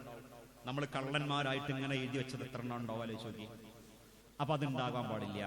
ഇത് എവിടെന്നെങ്കിലും കാണുന്ന സമയത്തും ഗുണദോഷിക്കുകയും നസീഹത്തോടുകൂടി ഈ കാര്യങ്ങൾ പറഞ്ഞു കൊടുക്കുകയും ചെയ്യണം. കാരണം മക്കളുടെ തർബിയത്തിൽ ഈ കൊച്ചുനാളിൽ തന്നെ ഇത്തരം കാര്യങ്ങൾ വളരെ പ്രധാനപ്പെട്ടതാണ്. റസൂലുള്ളാഹി സ്വല്ലല്ലാഹു അലൈഹി വസല്ലം അവിടെ പറഞ്ഞിട്ടുള്ള ആ ഒരു ഉപദേശത്തെ നമ്മൾ ഉൾക്കൊള്ളണം. ഇനി ഇതേപോലെ തന്നെ വേറൊരു കാര്യം പറയാം, ഒരു സംഭവം പറയാം. നുഅ്മാൻ ഇബ്നു ബശീർ റളിയല്ലാഹു അൻഹു എന്ന് പറയുന്ന സ്വഹാബിയുണ്ട്, നമുക്കറിയുന്ന സ്വഹാബിയാണ്. അദ്ദേഹത്തിന്റെ ഉപ്പ ഒരിക്കൽ റസൂലുള്ളാഹിയുടെ അടുക്കലേക്ക് വന്നു. റസൂലുള്ളാഹി സ്വല്ലല്ലാഹു അലൈഹി വസല്ലമയോട് അദ്ദേഹത്തിന്റെ ഉപ്പ വന്നിട്ട് പറഞ്ഞു, റസൂലേ, എന്റെ മക്കളെ കൂട്ടത്തിൽ നുഅ്മാന് ഞാൻ എന്റെ സ്വത്തിന്റെ ഈ ഭാഗം ഇന്ന സ്വത്ത് ഞാൻ കൊടുക്കാണ് എന്ന് പറഞ്ഞു. അപ്പൊ റസൂലുള്ളാഹി സ്വല്ലല്ലാഹു അലൈഹി വസല്ലമ അതിന് സാക്ഷിയാകാൻ വേണ്ടിക്കൊണ്ടാണല്ലോ സംസാരിക്കുന്നുണ്ടാവുക. റസൂലുള്ളാഹിന്റെ അറിവോട് കൂടി കൊടുക്കാൻ വേണ്ടി പറഞ്ഞിട്ടുണ്ടാവുക. അങ്ങനെ നുഅ്മാന് സ്വത്തിന്റെ ഇത്ര ഭാഗം അല്ലെങ്കിൽ ഈ സ്വത്ത് ഞാൻ കൊടുക്കുകയാണ്, ഇന്ന കാര്യം കൊടുക്കുകയാണ് എന്ന് പറഞ്ഞു. അപ്പൊ നബി സല്ലല്ലാഹു അലൈഹി വസല്ലം പിന്നെ നുഅ്മാൻ ഇബ്നു ബശീർ അഥവാ ബഷീറിനോട്, നുഅ്മാന്റെ ഉപ്പയായ ബഷീറിനോട് ചോദിച്ചു, നിങ്ങൾക്ക് വേറെ എത്ര മക്കളുണ്ട്? മക്കളുടെ എണ്ണൊക്കെ പറഞ്ഞു കൊടുത്തു. ഈ എല്ലാ മക്കൾക്കും ഇങ്ങനെ ഒരുപോലെ കൊടുക്കാൻ നിങ്ങളെ കയ്യിലുണ്ടോ? ഇവന് കൊടുക്കുന്നത് പോലെ മറ്റു മക്കൾക്ക് കൊടുക്കാനുള്ള പരിപാടി ഉണ്ടോ, കൊടുക്കാൻ നിങ്ങളെ കയ്യിലുണ്ടോ എന്ന് ചോദിച്ചു. ഇല്ല നബി, അങ്ങനെ കൊടുക്കാനൊന്നും ഇല്ല എന്ന് പറഞ്ഞു. അങ്ങനെയാണെങ്കിൽ നിങ്ങൾ അനീതിക്ക് എന്നെ സാക്ഷി നിൽക്കരുത്, എന്നെ പങ്കു ചേർക്കരുത്, എന്നെ കൂട്ടുകൂട്ടരുത്. എല്ലാ മക്കൾക്കും ഒരുപോലെ ചെയ്തു കൊടുക്കാനും നൽകാനും സാധിക്കുമെങ്കിൽ നിങ്ങൾ നുഅ്മാന് കൊടുത്തോളൂ, അതുപോലെ മറ്റു മക്കൾക്ക് കൊടുത്തോളൂ. അല്ലാത്ത പക്ഷം നുഅ്മാന് വല്ലതും കൊടുത്തിട്ടുണ്ടെങ്കിൽ പിടിച്ചു തിരിച്ചു വാങ്ങിക്കോളൂ എന്ന് പറയാനുണ്ട്. ഇത് വല്ലാത്തൊരു കാര്യമാണ്. കൊടുക്കുന്ന വിഷയത്തിൽ, നൽകുന്ന വിഷയത്തിൽ നമ്മൾക്ക് നമ്മുടെ മക്കൾക്കിടയിൽ വിവേചനം എന്ന് പറയുന്ന, അനീതി എന്ന് പറയുന്ന ഒരു അവസ്ഥ അനുഭവിക്കരുത്. റസൂലുള്ളാഹി പറഞ്ഞ വാക്ക് മുത്തഫഖുൻ അലൈഹിയായ ഹദീസ് ആ റിപ്പോർട്ടിലുണ്ട്, ഫലാ തശ്ഹദിനി ഇദൻ ഫഇന്നി ലാ അശ്ഹദു അലാ ജൗർ. നീ എന്നെ ഈ കാര്യത്തിന് സാക്ഷിയാക്കരുത്, ഞാൻ അനീതിക്ക് സാക്ഷി നിൽക്കുകയില്ല എന്ന് നബി സല്ലല്ലാഹു അലൈഹി വസല്ലം ആ സമയത്ത് പറഞ്ഞു. ഇനി ഇതേപോലെ തന്നെ നമ്മൾക്ക് മക്കൾ കൊടുക്കേണ്ട മാതൃക സൃഷ്ടിക്കുക എന്നുള്ളിടത്ത് ഇതൊക്കെ മാതൃകകളാണ്. നമ്മൾ എങ്ങനെയായിരിക്കണം എന്ന് പഠിപ്പിക്കുകയാണ്. നമ്മൾക്ക് ഇതിൽ ഉത്തമമായ മാതൃക റസൂലുള്ളാഹി പറഞ്ഞതുപോലെ തന്നെയുള്ള മാതൃകകളായിരിക്കണം ഈ പറഞ്ഞതുപോലുള്ള എല്ലാ കാര്യങ്ങളിലും. ഇതുപോലെ സ്നേഹം പകർന്നു കൊടുക്കുന്ന വിഷയത്തെ കുറിച്ച് ആലോചിച്ച് നോക്കി. കാരുണ്യം പകർന്നു കൊടുക്കുന്ന വിഷയത്തിൽ, കാരുണ്യത്തിന്റെ ചുംബനങ്ങൾ, സ്നേഹത്തിന്റെ ചുംബനങ്ങൾ മക്കൾ കൊടുക്കുന്ന വിഷയത്തിൽ റസൂലുള്ളാഹി സ്വല്ലല്ലാഹു അലൈഹി വസല്ലം അടുക്കലേക്ക് അഖ്റ ഇബ്നു യാബിസ് എന്നറിയപ്പെടുന്ന ഒരു അറാബിയായ മനുഷ്യൻ കടന്നു വരുന്ന സംഭവം ഉണ്ടല്ലോ. ആ സമയത്ത് നബി സല്ലല്ലാഹു അലൈഹി വസല്ലമയുടെ കൂടെയുള്ള കുട്ടികളെ കളിപ്പിക്കുകയും ചിരിപ്പിക്കുകയും സന്തോഷിപ്പിക്കുകയും ചുംബിക്കുകയും ചെയ്യുന്നത് അഖ്റ ഇബ്നു യാബിസ് റളിയല്ലാഹു അൻഹു അറാബിയാണ്, ഗ്രാമീണനാണ്. അദ്ദേഹം കാണുന്ന സമയത്ത് അദ്ദേഹം പറഞ്ഞൊരു വാക്കുണ്ടല്ലോ, നമുക്കറിയാലോ, റസൂലേ, നബിയെ, എനിക്ക് 10 കുട്ടികളുണ്ട്. ഇങ്ങനെയൊന്നുമല്ല, 10 മക്കൾ എനിക്കുണ്ട്. നിങ്ങളടുത്ത് 2 എണ്ണമല്ലേ ഉള്ളൂ, എനിക്ക് 10 എണ്ണം ഉണ്ട്. ഈ 10 എണ്ണത്തിൽ ഇന്നേ വരെ ഒരുത്തനെ പോലും ഞാനൊരു കൊടുത്തിട്ടില്ല. എന്താ റസൂലുള്ളാഹി എന്ന് പറഞ്ഞ മറുപടി? മൻ ലാ യർഹം ലാ യുർഹം. മനസ്സിലെ ഒരല്പം കാരുണ്യവും സ്നേഹവും ഒന്നും ഇല്ലെങ്കിലേ അള്ളാന്റെ കാരുണ്യവും സ്നേഹവും പരിഗണനയും കിട്ടാൻ പോണില്ല. ഈ വിഷയത്തിൽ മക്കളുടെ വിഷയത്തിൽ ആലോചിച്ച് നോക്കൂ. കൊച്ചു മക്കളെയൊക്കെ വല്ലാതെ താലോലിക്കുകയും അവർക്ക് ഉമ്മ കൊടുക്കുകയും ചുംബിക്കുകയൊക്കെ ചെയ്യും. എന്നാൽ നമ്മുടെ മുതിർന്ന ഒരു മോൻ സ്കൂളിലേക്ക് പോകുന്ന സമയത്ത് ഉപ്പ അല്ലെങ്കിൽ ഉപ്പാക്ക് ഉമ്മാക്ക് ഞാൻ പോകാണ് ഉമ്മ എന്ന് പറഞ്ഞിട്ട് ആ പോകുന്ന സമയത്ത് ഇവിടെ വാ മോനെ ഒന്ന് ചേർത്ത് പിടിച്ചിട്ട് ഒരു ചുംബനം കൊടുത്ത് നീ പോയിട്ട് നേരത്തെ വരണം, അല്ലെങ്കിൽ പിന്നെ പോകേണ്ട കാര്യങ്ങളും സാധാരണ കൊടുക്കുന്ന കാര്യങ്ങളും പറഞ്ഞെടുത്തിട്ട് സലാം പറഞ്ഞിട്ട് വിടുകയാണെങ്കിലോ അതുണ്ടാകുന്നുണ്ടോ? റസൂലുള്ളാഹി സ്വല്ലല്ലാഹു അലൈഹി വസല്ലം ഫാത്തിമ റളിയല്ലാഹു അൻഹയെ കല്യാണം കഴിച്ചു കൊടുത്തതിന്റെ ശേഷം പിന്നെ റസൂലുള്ളാഹി അവരെ കാണുമ്പോഴൊക്കെ ഈ ചുംബനം കൊണ്ട് അഭിവാദ്യം ചെയ്യുമായിരുന്നു, അല്ലെങ്കിൽ ചേർത്ത് പിടിക്കുമായിരുന്നു എന്ന് ഹദീസിലുണ്ടല്ലോ. പക്ഷേ ഈ ഇരിക്കുന്ന നമ്മുടെ മക്കളുടെ കൂട്ടത്തിൽ രക്ഷിതാക്കൾ കൊച്ചു കുട്ടികൾക്ക് കൊടുക്കുന്ന ഈ ചുംബന പരിഗണന വലിയ മക്കൾ കൊടുക്കാറുണ്ടോ എന്ന് ചോദിച്ചു കഴിഞ്ഞാൽ നമ്മളിൽ അതിൽ എന്തൊക്കെയോ പോരായ്മകളുണ്ട്. ചുംബനം എന്ന് പറയുന്നത് ചെറിയൊരു സംഗതിയൊന്നുമല്ല. അത് നമ്മുടെ അടുക്കൽ നിന്ന് ആ ചൂടുള്ള ചുംബനം സ്ഥിരമായിട്ട് കിട്ടുകയും അത് ആത്മാർത്ഥമാണെന്ന് നമ്മുടെ മക്കൾ തിരിച്ചറിയുകയും ബോധ്യപ്പെടുകയും ചെയ്തിട്ടുണ്ടെങ്കിൽ വേറൊരു ചുംബനത്തിന് നമ്മൾ ഇന്ന് പലപ്പോഴും കാണുകയും കേൾക്കുകയും ചെയ്യുന്ന അത്തരം സംഭവങ്ങളൊന്നും ഉണ്ടാവില്ല. അതന്നെയാണ് വലിയ കാര്യം. അതന്നെയാണ് സൈക്കോളജിയും. നമ്മളത് നല്ലവണ്ണം മനസ്സിലാക്കണം. ഇതേപോലെ തന്നെ നിങ്ങൾ നോക്കൂ, റസൂലുള്ളാഹി സ്വല്ലല്ലാഹു അലൈഹി വസല്ലം ഈ വിഷയത്തിൽ പറഞ്ഞിട്ടുള്ള മറ്റൊരു കാര്യം ആ അറാബിയോടെ തന്നെ പറഞ്ഞ സംഗതി കൂടിയുണ്ട്. റബ്ബ് നിന്റെ കൽബിൽ നിന്ന് കാരുണ്യത്തിന്റെ അടയാളങ്ങളൊക്കെ എടുത്തു കളഞ്ഞതിന് ഞാൻ എന്ത് ചെയ്യാനാണെന്ന് പറയുന്നു. അപ്പൊ കരുണയുള്ള മനസ്സിന്റെ, ആർദ്രമായ സ്നേഹമുള്ള മനസ്സിന്റെ വലിയ അടയാളം തന്നെയാകുന്നു മക്കൾക്ക് അവരെ ചേർത്ത് പിടിക്കലും അവരെ ചുംബിക്കുകയും ചെയ്യുക എന്നുള്ളത് എന്ന് നമ്മൾ മനസ്സിലാക്കണം. ഇനി നമ്മൾ ആലോചിച്ച് നോക്കൂ, ഇപ്പൊ മക്കളെ പല ഘട്ടങ്ങളിലും നമ്മളിങ്ങനെ അവരുടെ സംസാരങ്ങൾക്ക് പോലും ഇപ്പൊ കുറച്ച് പിന്നെ മുതിർന്ന അല്ലെങ്കിൽ ഒരു 7-8 ക്ലാസ്സിലൊക്കെ പഠിക്കുന്ന കുട്ടികളൊക്കെയാണ് എങ്കിൽ, അല്ല ചെറിയ മക്കളാണെങ്കിൽ പോലും വീട്ടിലൊക്കെ ആരെങ്കിലും വന്ന് നമ്മൾ വലിയ ഗൗരവപ്പെട്ട കാര്യങ്ങൾ സംസാരിക്കും, അവരിങ്ങനെ ചിലപ്പോൾ നിങ്ങൾ നോക്കിക്കും. സ്വാഭാവികമായിട്ടും ചെയ്യുമല്ലോ. നമ്മൾ എത്ര പേര് ഇഷ്ടപ്പെടാറുണ്ട് അവരങ്ങനെ നോക്കിക്കണത്? ചിലപ്പോൾ വന്നോർ ഇഷ്ടപ്പെടൂലേ എന്ന് വിചാരിച്ചിട്ട് നമ്മൾക്ക് അതൊക്കെ അറിയാമെങ്കിലും ആ വന്ന ആൾക്കാർക്ക് അതുകൊണ്ട് അനിഷ്ടം ഉണ്ടാകുമോ? ഇവർ ഈ കുട്ടികൾ ഇങ്ങനെ വന്ന് നിൽക്കുന്നതും നമ്മൾ സംസാരിക്കുന്നത് കേട്ട് നിൽക്കുന്നതും ഇങ്ങനെ അതൊക്കെ ചിലപ്പോൾ അവരറിയേണ്ടതില്ലാത്ത വിഷയങ്ങളൊക്കെ ആയിരിക്കും. അങ്ങനെയാണെങ്കിൽ ആ നിലയ്ക്ക് കൈകാര്യം ചെയ്യണം. എന്നാൽ അതൊന്നുമില്ല എങ്കിലും മുതിർന്നവർ സംസാരിക്കുന്നിടത്ത് മക്കൾ വേണ്ട എന്നുള്ള നിലക്കുള്ള ഒരു ഇടപെടൽ ഉണ്ടാവുകയാണെങ്കിൽ, അതേപോലെ പള്ളിയിലേക്ക് മക്കൾ വരുമ്പോ ആ മക്കളുടെ കാര്യത്തിൽ കുറച്ചൊരു കാർക്കശ്യമുള്ള നിലപാട് സ്വീകരിക്കുക എന്നുള്ളത് ഉണ്ടാവുന്നത്, ഇതൊക്കെ കണ്ടുകൊണ്ടിരിക്കുന്ന വിഷയങ്ങളാണല്ലോ. പക്ഷേ നബി സല്ലല്ലാഹു അലൈഹി വസല്ലം അവിടെ നമുക്ക് കാണിച്ചെന്ന മാതൃക എന്താ? ഒരിക്കൽ നബി സല്ലല്ലാഹു അലൈഹി വസല്ലം ഹുസൈൻ റളിയല്ലാഹു അൻഹുവിന്റെ കാര്യത്തിലാണ്. ഹുസൈൻ റളിയല്ലാഹു അൻഹു മുട്ടുകുത്തുന്ന പ്രായത്തിൽ ഹുസൈൻ റളിയല്ലാഹു അൻഹു നമസ്കരിച്ചു കൊണ്ടിരിക്കുന്ന റസൂലുള്ളാഹി സ്വല്ലല്ലാഹു അലൈഹി വസല്ലമയുടെ അടുക്കലേക്ക് ഹുസൈൻ റളിയല്ലാഹു അൻഹു മുട്ടുകുത്തി വരുന്നു. സുജൂദിൽ കിടക്കുന്ന റസൂലുള്ളാഹി, മഅ്മൂമികളായിട്ട് സ്വഹാബത്തൊക്കെ ഉണ്ട് മദീനത്തെ പള്ളിയിൽ. റസൂലുള്ളാഹിന്റെ സുജൂദ് കിടക്കുന്ന സമയത്ത് ഈ ഹുസൈൻ റളിയല്ലാഹു അൻഹു എന്ത് ചെയ്യുന്നു? മുട്ടുകുത്തി തോളാണ് കയറിയിരുന്നത് മാത്രല്ല, റസൂലുള്ളാഹി സ്വല്ലല്ലാഹു അലൈഹി വസല്ലം തങ്ങൾക്ക് ആ കുട്ടിയെ അവിടുന്ന് പിടിച്ച് എഴുന്നേൽപ്പിക്കാൻ തോന്നിയില്ല. സുജൂദ് കുറെ നേരം ദീർഘിച്ചു കുറെ നേരം സുജൂദ് ചെയ്തു. ഇന്നൊക്കെ ഒരു ഇമാമാണെങ്കിൽ നമ്മൾ എന്ത് ചെയ്യും? സുബ്ഹാനല്ലാഹ് പറഞ്ഞത് വേഗം എണീപ്പിക്കാൻ നോക്കും. പക്ഷേ നബി സല്ലല്ലാഹു അലൈഹി വസല്ലം ആയതുകൊണ്ട് എന്തെങ്കിലും കാര്യം ഉണ്ടാകും എന്ന് വിചാരിച്ചിട്ട് സ്വഹാബികളൊന്നും മിണ്ടിയില്ല, സുജൂദ് തന്നെ കടന്നു. കുറെ കഴിഞ്ഞ് കുട്ടിന്റെ പൂതിയൊക്കെ കഴിഞ്ഞതിന്റെ ശേഷം തോളിൽ നിന്ന് എണീക്കണത് വരെ സുജൂദ്. നിസ്കാരം കഴിഞ്ഞതിന്റെ ശേഷം റസൂലുള്ളാഹിനോട് സ്വല്ലല്ലാഹു അലൈഹി വസല്ലം സ്വഹാബത്ത് ചോദിച്ചു, നബിയെ എന്തേ നിസ്കാരത്തിൽ സംഭവിച്ചത് എന്ന് ചോദിച്ചു. സുജൂദ് ഒരുപാട് ദീർഘിച്ചു പോയല്ലോ എന്ന് ചോദിച്ചു. അവൻ നബി സല്ലല്ലാഹു അലൈഹി വസല്ലം പറഞ്ഞു, എന്റെ ഈ കുഞ്ഞു മോനല്ലേ, ഓൻ വന്നിട്ട് തോള് കയറിയിരുന്നതാ, അവൻ അവിടുന്ന് എണീപ്പിക്കാൻ എന്റെ മനസ്സ് തോന്നിയില്ല, അവൻ അവിടെ ഇരിക്കട്ടെ എന്ന് മനസ്സ് പറഞ്ഞു. ഇരിക്കട്ടെ എന്ന് മാത്രമല്ല, അവന്റെ പൂതി കഴിയുന്നത് വരെ ഇരുന്നിട്ട് എണീക്കട്ടെ എന്ന് മനസ്സ് തോന്നിയപ്പോ ഞാനവിടെ സുജൂദ് ദീർഘിപ്പിച്ചു എന്ന് പറഞ്ഞു. ഇന്നിപ്പോ അങ്ങനെ ചെയ്യാൻ പറ്റുമോ എന്നുള്ള ഫിഖ്ഹിന്റെ മസല പിടിക്കാനല്ല കേട്ടോ ഞാൻ ഹദീസ് പറഞ്ഞത്. കാരണം ഒരുപാട് തിരക്കുള്ള ആൾക്കാരുണ്ടാകും. ഇക്കോലത്തെ ഒരു കുട്ടി വന്നിരുന്നിട്ട് സുജൂദ് ദീർഘിപ്പിച്ചു കഴിഞ്ഞാൽ പലജാതി പ്രശ്നങ്ങൾ ആ പള്ളിയിൽ തന്നെ ഉണ്ടാകാൻ പോകുന്നുണ്ട്. അങ്ങനെയുള്ള വിഷയങ്ങൾക്കല്ല പറഞ്ഞിട്ടുള്ളത്. പക്ഷേ കുട്ടികളോട് നമ്മൾക്ക് കൊടുക്കേണ്ട പരിഗണന ഈ വിഷയത്തിലുണ്ടല്ലോ. വലിയ പരിഗണനയാണ് മക്കൾക്ക്, കൊച്ചു മക്കൾക്ക് റസൂലുള്ള താല്പര്യപൂർവ്വം കൊടുത്തിട്ടുള്ളത് എന്ന് മനസ്സിലാക്കാൻ നമുക്ക് ഈ സംഭവം സാധിച്ചിട്ടുണ്ട്, സംഭവത്തിൽ സാധിച്ചിട്ടുണ്ട് എന്നുള്ളതാണ്. അപ്പൊ അതുകൊണ്ട് അങ്ങനെയുള്ള കുറച്ച് പുതുവത്തുകൾ നമ്മുടെ മനസ്സുകളിൽ ഉണ്ടാകേണ്ടതുണ്ട്. ഈ മാതൃകകൾ നബി സല്ലല്ലാഹു അലൈഹി വസല്ലം നമുക്ക് പകർന്നു തന്നിട്ടുള്ളതാണ്. ഇനി ഇതിൽ 5 കാര്യങ്ങൾ പറയേണ്ടതുകൊണ്ട് കുറച്ച് കാര്യങ്ങൾ എല്ലാം കൂടി ഒന്നിങ്ങനെ സൂചിപ്പിച്ചു പോകാം എന്നുള്ള നിലക്ക് മറ്റടുത്ത ഒരു വിഷയം കൂടി പറയാം. അതെന്താണെന്നറിയോ? ഈ നമ്മുടെ തർബിയത്തിൽ പരിഗണിക്കേണ്ട രണ്ടാമത്തെ ഒന്ന് തർബിയത്തും ബിൽ ആദത്താണ്. ആദത്ത് എന്ന് പറഞ്ഞാൽ പതിവ്, ചുറ്റുപാട്, സാഹചര്യം എന്നൊക്കെ അർത്ഥം പറയാം. മക്കൾ വളർന്നു വരുന്ന ചുറ്റുപാട് നന്നാക്കി കൊടുക്കുക, അവർ വളർന്നു വരുന്ന സാഹചര്യങ്ങൾ നന്നാക്കി കൊടുക്കുക.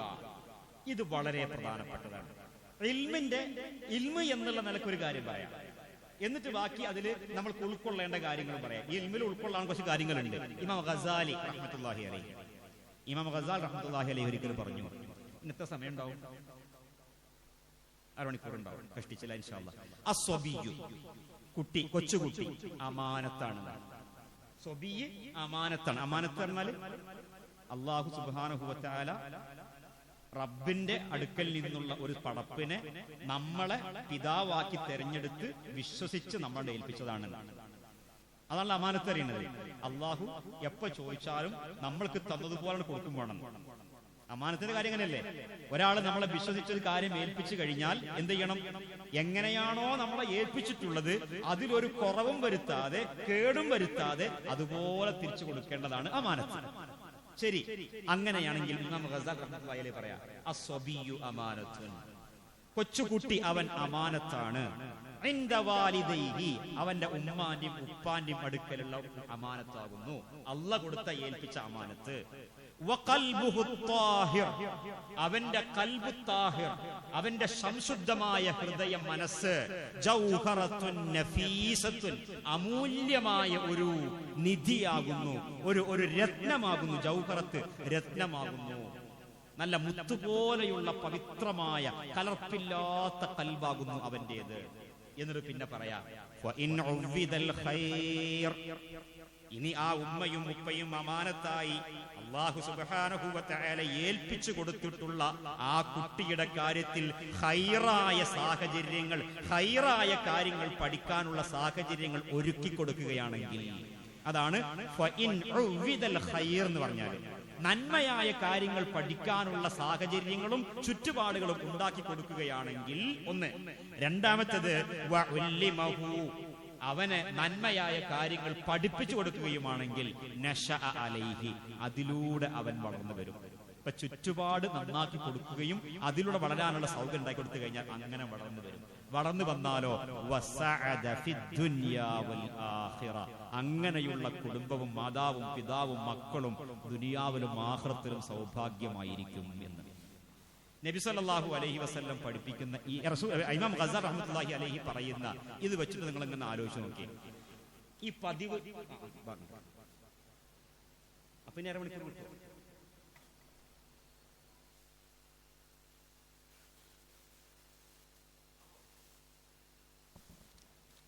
ഞാൻ പറഞ്ഞു വന്നത്, നമ്മുടെ മക്കൾ വളർന്നു വരുന്ന ചുറ്റുപാടും സാഹചര്യങ്ങൾ നന്നാക്കി കൊടുക്കുക എന്നുള്ളത് വളരെ പ്രധാനപ്പെട്ടതാണ്. ഞാനൊരു കഥ പറയാം. കാരണം കുറച്ച് കുട്ടികളും ഇവിടെ ഇരിക്കുന്നുണ്ട്. കുട്ടികൾ ഇങ്ങനെ കഥ കേൾക്കാത്തതുകൊണ്ടാണ് എണീറ്റ് പോകണമെന്ന് നിൽക്കുന്നത്. ഇവിടെ വാ, കഥ പറഞ്ഞുതരാം. വാ കുഞ്ഞുമോനെ, ഇവിടെ വാ, കഥ പറഞ്ഞുതരാം. അപ്പോ കഥ എന്താണെന്നറിയോ? ഒരു തത്തമ്മ ബബഗ, ഈ തത്തമ്മനെ കച്ചവടം ചെയ്യുന്ന ഒരു മനുഷ്യൻ ഉണ്ടായിട്ടുണ്ട്. ഇത് കുട്ടികളുടെ കഥ കേട്ടോ, അതായത് വലിയൊരു കേട്ടോളി. അപ്പോ തത്തമ്മനെ കച്ചവടം ചെയ്യുന്ന ഒരു അധ്യാപകൻ, ഒരു തത്ത കച്ചവടക്കാരൻ മാർക്കറ്റിൽ നിന്ന് ബൾക്കായിട്ട് തത്തമ്മനെ ഇങ്ങനെ എടുത്തിട്ട് വീട് വീടാന്തരം കയറി ഇറങ്ങിയിട്ട് തത്തമ്മനെ കച്ചവടം ചെയ്യുന്ന ഒരു മനുഷ്യനാണ്. അയാൾ ഇങ്ങനെ തത്ത കച്ചവടത്തിന് വേണ്ടിയിട്ട് ഒരു ദിവസം ഇറങ്ങി.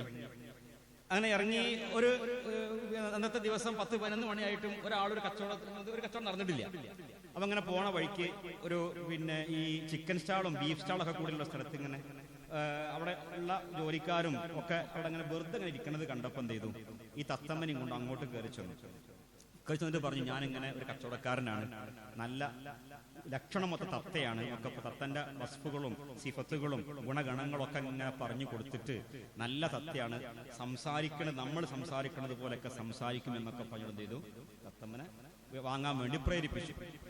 ഏതായിരുന്നാലും അവരെന്ത് ചെയ്തു? ഒരു തത്തമ്മനെ വാങ്ങി ആ തത്തമ്മനെ വാങ്ങിയിട്ട് ആ ചിക്കൻ സ്റ്റാളിൽ തന്നെ എന്ത് ചെയ്തു, അവിടെ ഒരു കൂട്ടിൽ കൂട്ടി പിന്നെ വളർത്താൻ വേണ്ടി ഒക്കെ ഒരുക്കി വെച്ചു.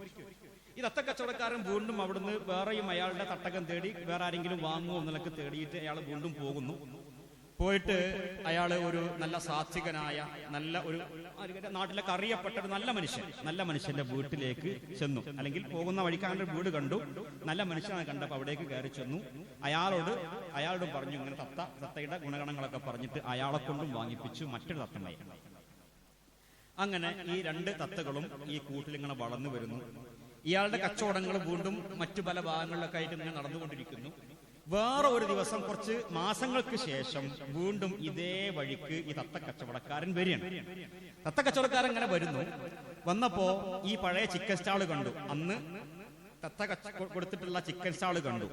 അപ്പൊ അവിടേക്ക് കയറി ചെന്നിട്ട് അന്ന് കൊടുത്ത തത്ത, കാരണം അത്ര വിശ്വാസപൂർവ്വം കച്ചവടം ചെയ്യുന്ന മനുഷ്യനാണ് എന്നുള്ള നിലക്ക്, അതും കൂടെ ഒന്ന് ബോധ്യപ്പെടുത്തുന്ന നിലക്ക് ഈ തത്തമ്മന്റെ വർത്താനം അറിയാൻ പോയിട്ട് എന്ത് ചെയ്തു, അവിടേക്കൊന്ന് കയറി ചെന്നു. ഞാനൊരു 5-6 മാസം മുമ്പ് ഇതിലെ വന്നപ്പോ നിങ്ങൾ തത്തമ്മനെ വാങ്ങിയിരുന്നല്ലോ, ആ തത്തമ്മന്റെ വിശേഷം അറിയാൻ വേണ്ടി ഇതിലെ പോയപ്പോ ഞാൻ കയറിയതാണെന്നൊക്കെ പറഞ്ഞു. ആയിലും കെട്ട് ചൂടായി ഈ മനുഷ്യൻ. തത്തമ്മനെ വാങ്ങിയാണ്ട് ചൂടായി. നിങ്ങൾ എന്നോട് തത്തയെ വിൽക്കുന്ന സമയത്ത് എന്തൊക്കെ എന്നോട് പറഞ്ഞത്, നല്ല തത്തയാണ്, നല്ലോണം സംസാരിക്കുമെന്നൊക്കെ പറഞ്ഞ നിങ്ങള് എനിക്ക് ആ തത്തനെ കൊണ്ട് ഞാൻ ഇവിടെ നിന്ന് ഗതി കെട്ടുപോയി, കുടുങ്ങിയിട്ട് ഞാൻ തത്തനെ ഞാൻ എന്റെ പൊരയെ കൊണ്ടിട്ടുണ്ട്. നിങ്ങൾക്ക് അതിന്റെ ഗുണം അറിയണമെങ്കിൽ അങ്ങോട്ട് പോയി നോക്കിയാൽ. അങ്ങനെ പോയി നോക്കി എന്ന് പറഞ്ഞപ്പോ ഇയാൾക്ക് അങ്ങോട്ട് അന്തം വിട്ടു. ഇന്ന് വരെ കേൾക്കാത്തൊരു പരാതിയുള്ള കേൾക്കുന്നത്.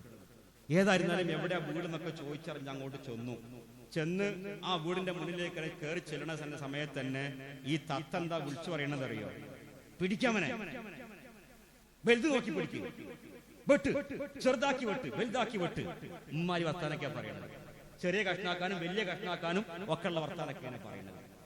അങ്ങനെ ഇത് കേട്ടിട്ട് ഈ മനുഷ്യൻ അന്തം വിട്ടു, തത്തക്കച്ചവടക്കാരൻ അന്തം വിട്ടു.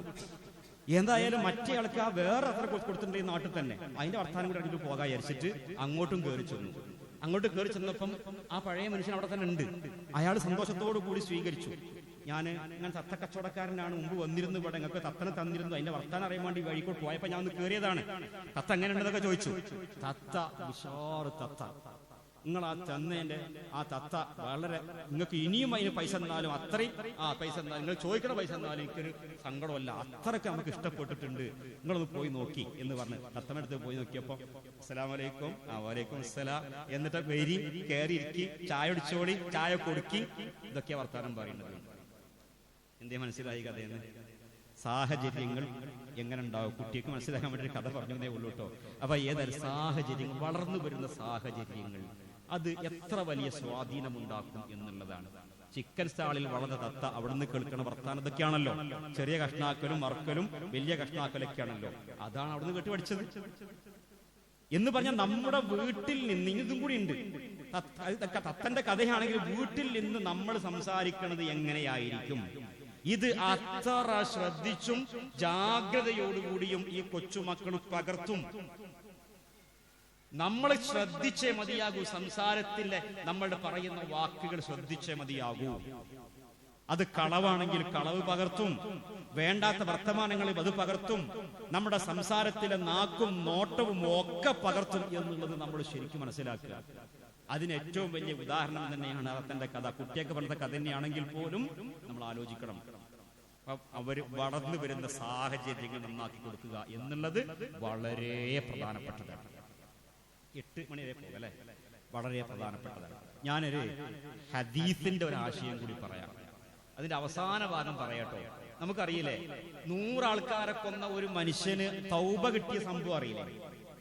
അങ്ങനെ എന്റെ എല്ലാ ഭാഗം ഒരു വേള അറിയുമായിരിക്കും. സമയം ചുരുക്കാൻ വേണ്ടി ഞാൻ ചുരുക്കി പറയുന്നത്. ഈ ആദ്യം 99 ആൾക്കാരെ കൊന്ന ആളായിരുന്നു അയാൾ, പിന്നീട് 100 ആൾക്കാരെ കൊന്നു. ഈ 99 ആളെ കൊന്ന ആ മനുഷ്യൻ എന്ത് ചെയ്തു, ഒരു പുരോഹിതന്റെ അടുക്കലേക്ക് ചെന്നിട്ട്, പാതിരടുക്കൽ ചെന്നിട്ട് ചോദിച്ചു തൗബ ഉണ്ടോന്ന് ചോദിച്ചപ്പോ ഇല്ലാന്ന് പറഞ്ഞപ്പോ അയാളും കൊണ്ട് 100 തികച്ചു. 100 തികച്ചിട്ട് പിന്നെയും തൗബക്ക് വേണ്ടി കെഞ്ചി ഇടങ്ങേറായിട്ട് മോഹിച്ചിട്ട് മറ്റൊരു പണ്ഡിതനെ ചെന്ന് കണ്ടു. പണ്ഡിതൻ കണ്ടപ്പോ ചോദിച്ചു, 100 ആൾക്കാരെ കൊന്ന ആളാണ് ഞാൻ, തൗബക്ക് അവസരം ഉണ്ടോന്ന് ചോദിച്ചപ്പോ തൗബക്ക് അവസരമില്ലാതെ താങ്കളുടെ തൗബക്കും അള്ളാഹ്ക്കും ഇടയിൽ മറയിടാൻ ആർക്കാണ് കഴിയുക, താങ്കൾക്ക് തൗബക്ക് അവസരമുണ്ട് എന്ന് പറഞ്ഞു. അറിയുന്ന സംഭവമാണല്ലോ. ശരിക്കട്ടെ, തൗബന്റെ പ്രാധാന്യം പറയാനല്ല ഞാൻ പറഞ്ഞത്. എന്നിട്ട് ഈ പണ്ഡിതൻ തൗബക്ക് അവസരമുണ്ട് എന്ന് പറഞ്ഞിട്ട് ആ മനുഷ്യനോട്, തൗബ ചോദിച്ചു വന്ന മനുഷ്യനോട്, അവസരം ചോദിച്ചു വന്ന മനുഷ്യനോട് അതിന്റെ കാര്യങ്ങളൊക്കെ വിശദമായി പറഞ്ഞു കൊടുത്തതിന് ശേഷം അവസാനമായി ആ മനുഷ്യനോട് ഈ പണ്ഡിതൻ പറയുന്ന ഒരു സംസാരമാണ്. വളരെ ശ്രദ്ധേയമാണ് ഈ സംസാരം. ഈ പറഞ്ഞ വിഷയത്തിൽ നമ്മൾ നോട്ട് ചെയ്യേണ്ട, കുറിച്ചു വെക്കേണ്ട ഒരു ഭാഗമാണല്ലോ. സ്വഹീഹായ ഹദീസാണല്ലോ. നീ ഇന്ന സ്ഥലത്ത് നിന്ന്, ഈ നാട്ടിൽ നിന്ന് നീ വിട്ടിട്ട് ഇന്ന ഒരു സ്ഥലത്ത് നീ പോയിക്കോ. ഈ പണ്ഡിതന് പറഞ്ഞു കൊടുത്ത് നിർണയിച്ചു കൊടുക്കാൻ സ്ഥലം പറഞ്ഞു കൊടുക്കാണ്. എന്നിട്ട് ആ സ്ഥലത്തേക്ക് പോയിക്കോ. ആ നാട്ടിൽ അള്ളാഹ്ക്ക് ഇബാദത്ത് ചെയ്യുന്ന കുറെ നല്ല മനുഷ്യന്മാരുടെ നാടാണത്. അള്ളാഹുവിന് ഇബാദത്ത് ചെയ്ത് നല്ലവനായിട്ട് നീ അവിടെ ജീവിച്ചോ, കഴിഞ്ഞുകൂടിക്കോ. നിന്റെ നാട്ടിലേക്ക് നീ ഇനി തിരിച്ചു വരരുത്. കാരണം അവിടെയുള്ള ആൾക്കാരൊക്കെ ഇവിടെയുള്ള ഈ നാട്ടിലുള്ള ആൾക്കാരൊക്കെ, ഈ നാടല്ലോ പറഞ്ഞാൽ തീരാ, പിന്നെ ഈ നാട്ടിലുള്ള ആൾക്കാരൊക്കെ വളരെ മോശക്കാരായ മനുഷ്യന്മാരാണ്. അതുകൊണ്ട് ഈ നാട് വിട്ടിട്ട് വേറെ നാട്ടിലേക്ക് പോയിക്കോ എന്ന് ആ പണ്ഡിതൻ ഈ മനുഷ്യന് അവസാനം തൗബക്ക് ശേഷം പറഞ്ഞു കൊടുക്കുന്നുണ്ട്. ആ പോക്കിലാണല്ലോ പിന്നെ മരണം ഉണ്ടാവുന്നത്. അതിന്റെ സംഭവം അങ്ങനെയാണല്ലോ. ഇരിക്കട്ടെ, നമ്മൾ ആലോചിച്ച് നോക്കൂ, എന്തിനാണ് ഈ പണ്ഡിതൻ ഈ വാക്ക് പറഞ്ഞു കൊടുക്കുന്നത്? വളർന്നു വരുന്ന സാഹചര്യങ്ങൾ നന്നാകണം എന്നുള്ളത്. പക്ഷെ ഇന്ന് നമുക്ക് എത്രത്തോളം വലിയ ഭീഷണിയാണ്. നമ്മുടെ മക്കളെ വളർത്തിക്കൊണ്ടുവരാൻ പറ്റിയ ഒരു സാഹചര്യം അവരെ ചിലപ്പോ ഇതൊക്കെ പറഞ്ഞു കേൾക്കുമ്പോൾ വീട്ടിലിട്ടിട്ട് വളർത്തേണ്ടി വരും എന്നുള്ള സംഗതി ഉള്ളത്. അപ്പോഴാണ് നേരത്തെ പറഞ്ഞത്, നമ്മൾക്ക് കൊടുക്കാൻ കഴിയുന്ന അത്ര കൊടുക്കുകയും അത് പകർന്നു കൊടുത്തും മാതൃക കാണിച്ചും വളർത്തിക്കൊണ്ടുവരാൻ ശ്രമിക്കുകയും എന്നിട്ട് റബ്ബിൽ തവക്കുലാക്കി റബ്ബിനോട് പ്രാർത്ഥിക്കുകയും ചെയ്യാം. അതിനെപ്പോ കഴിയുള്ളൂ. അതല്ലാതെ ഇപ്പൊ ഇത് വിട്ടിട്ട് വേറെ നാട്ടിലേക്ക് പോകാനൊന്നും കഴിയാലോ. വേറെ നാട്ടിൽ പോയാലും അവിടെ എന്താ അവസ്ഥ? എവിടെയാണ് വളർന്നു വരുന്ന ചുറ്റുപാട് നല്ലതുള്ളത് എന്നുള്ളത് പറയാവുന്ന ഒരു അവസ്ഥ എവിടെയുള്ളത്? ഇല്ലല്ലോ. അപ്പൊ അതുകൊണ്ട് തന്നെ പരമാവധി നമ്മൾക്ക് കൊടുക്കാൻ കിട്ടുന്ന കാര്യങ്ങൾ കൊടുത്തുകൊണ്ട് നമ്മൾ അവരെ ഉയർത്തിക്കൊണ്ടുവരിക, വളർത്തിക്കൊണ്ടുവരിക എന്നുള്ളതാണ് ചെയ്യാൻ കഴിയുക. ഇനി നിങ്ങൾ ആലോചിച്ച് നോക്കൂ, വേറെ ഒരു കാര്യം പറയാം. മൂന്നാമത് ഇതിൽ പരിഗണിക്കേണ്ടത്, മൂന്നാമത്തത് ഒന്നും കൂടി പറഞ്ഞിട്ട് 4ഉം 5ഉം അതിലെ വാക്ക് മാത്രം ഞാൻ അവസാനിപ്പിക്കട്ടോ. മൂന്നാമത്തത് മൗഇദത്ത് കൊടുക്കണം എന്നുള്ളതാണ്. മൗഇദത്ത് എന്ന് പറഞ്ഞാല് മാതൃക സൃഷ്ടിക്കുക എന്നുള്ളത് പ്രധാനം. ആദ്യം പറഞ്ഞു. രണ്ടാമത്തത് സാഹചര്യങ്ങളും ചുറ്റുപാടും നന്നാക്കി കൊടുക്കുക എന്നുള്ളതും വളരെ പ്രധാനമാണ്. മൂന്നാമത്തതാകുന്നു, മൂന്നാം ഘട്ടത്തിൽ വരേണ്ടതാകുന്നു മൗഇദത്ത്. സംസാരം, സബദുപദേശം, ഗുണകാംക്ഷ, അതൊക്കെ മൂന്നാമതായിക്കൊണ്ട് നമ്മളിൽ ഉണ്ടാകണം. മൂന്നാം ഘട്ടമായിക്കൊണ്ടുണ്ടാകണം. നമ്മളിൽ ആദ്യമാണ് ഉപദേശം ഉണ്ടാവുക. മാതൃക തീരെ അല്ലാതെ പോകുന്നു, അത് ഉണ്ടാകാൻ പാടില്ല. മാതൃക ഉണ്ടാവണം, സാഹചര്യങ്ങൾ നന്നാക്കി കൊടുക്കണം.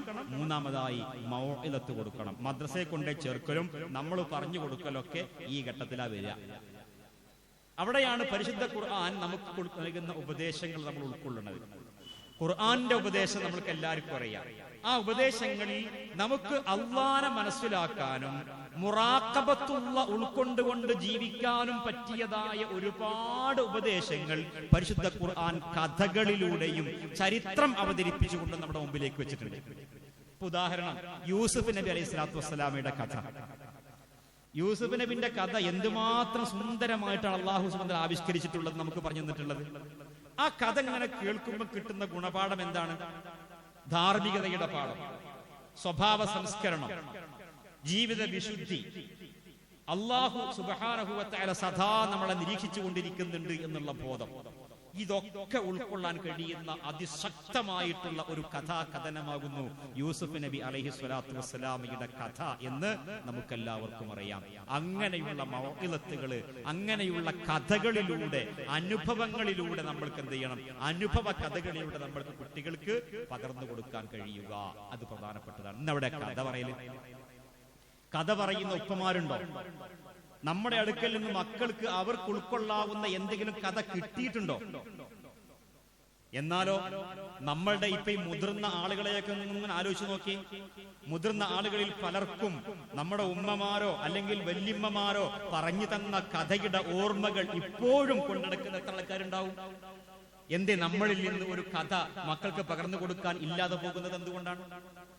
അപ്പോൾ കഥാകഥനം, ഇസ്ലാമിൻ്റെതായിട്ടുള്ള കഥകൾ അത് മക്കൾക്ക് ഇങ്ങനെ കിട്ടാവുന്ന രൂപത്തിൽ നമ്മൾക്ക് അവർക്ക് പകർന്നു കൊടുക്കാനും സാധിക്കണം. അതിന് തക്കതായ അനുഭവങ്ങൾ ഉണ്ടാവണം. ഇതേപോലെ തന്നെ ഞാൻ അവസാനിപ്പിക്കുകയാണ്. ഇതേപോലെ തന്നെ ഈ വിഷയത്തിൽ വളരെ പ്രധാനപ്പെട്ട ഒരു സംഗതി കൂടിയുണ്ട്. നോക്കൂ, റസൂലുള്ളാഹി സ്വല്ലല്ലാഹു അലൈഹി വസല്ലം പറയുന്ന ഒരു കഥ, വളരെ ശ്രദ്ധേയമായ ഒരു കഥയുണ്ട്. പക്ഷെ ആ കഥ ഞാനിപ്പോ പറയാൻ കഴിഞ്ഞാൽ ഈ നിർത്താനുള്ള സമയത്തിൽ നിന്ന് നമുക്ക് വൈകിപ്പോകും എന്നുള്ളത് കൊണ്ട് ഞാൻ തൽക്കാലം സ്കിപ്പാക്കാൻ അവസാനിപ്പിക്കുകയാണ് ആ ഭാഗം. ഇനി ഈ തർബിയത്തിൽ പരിഗണിക്കേണ്ട രണ്ടാമതും നാലാമത്തെയും അഞ്ചാമത്തെയും ഒന്ന് സൂചിപ്പിച്ചുകൊണ്ട് ഞാൻ അവസാനിപ്പിക്കാം. തർബിയത്തും ബിൽ മുലാഹദ നാലാമത്തെ കാര്യമാണ്.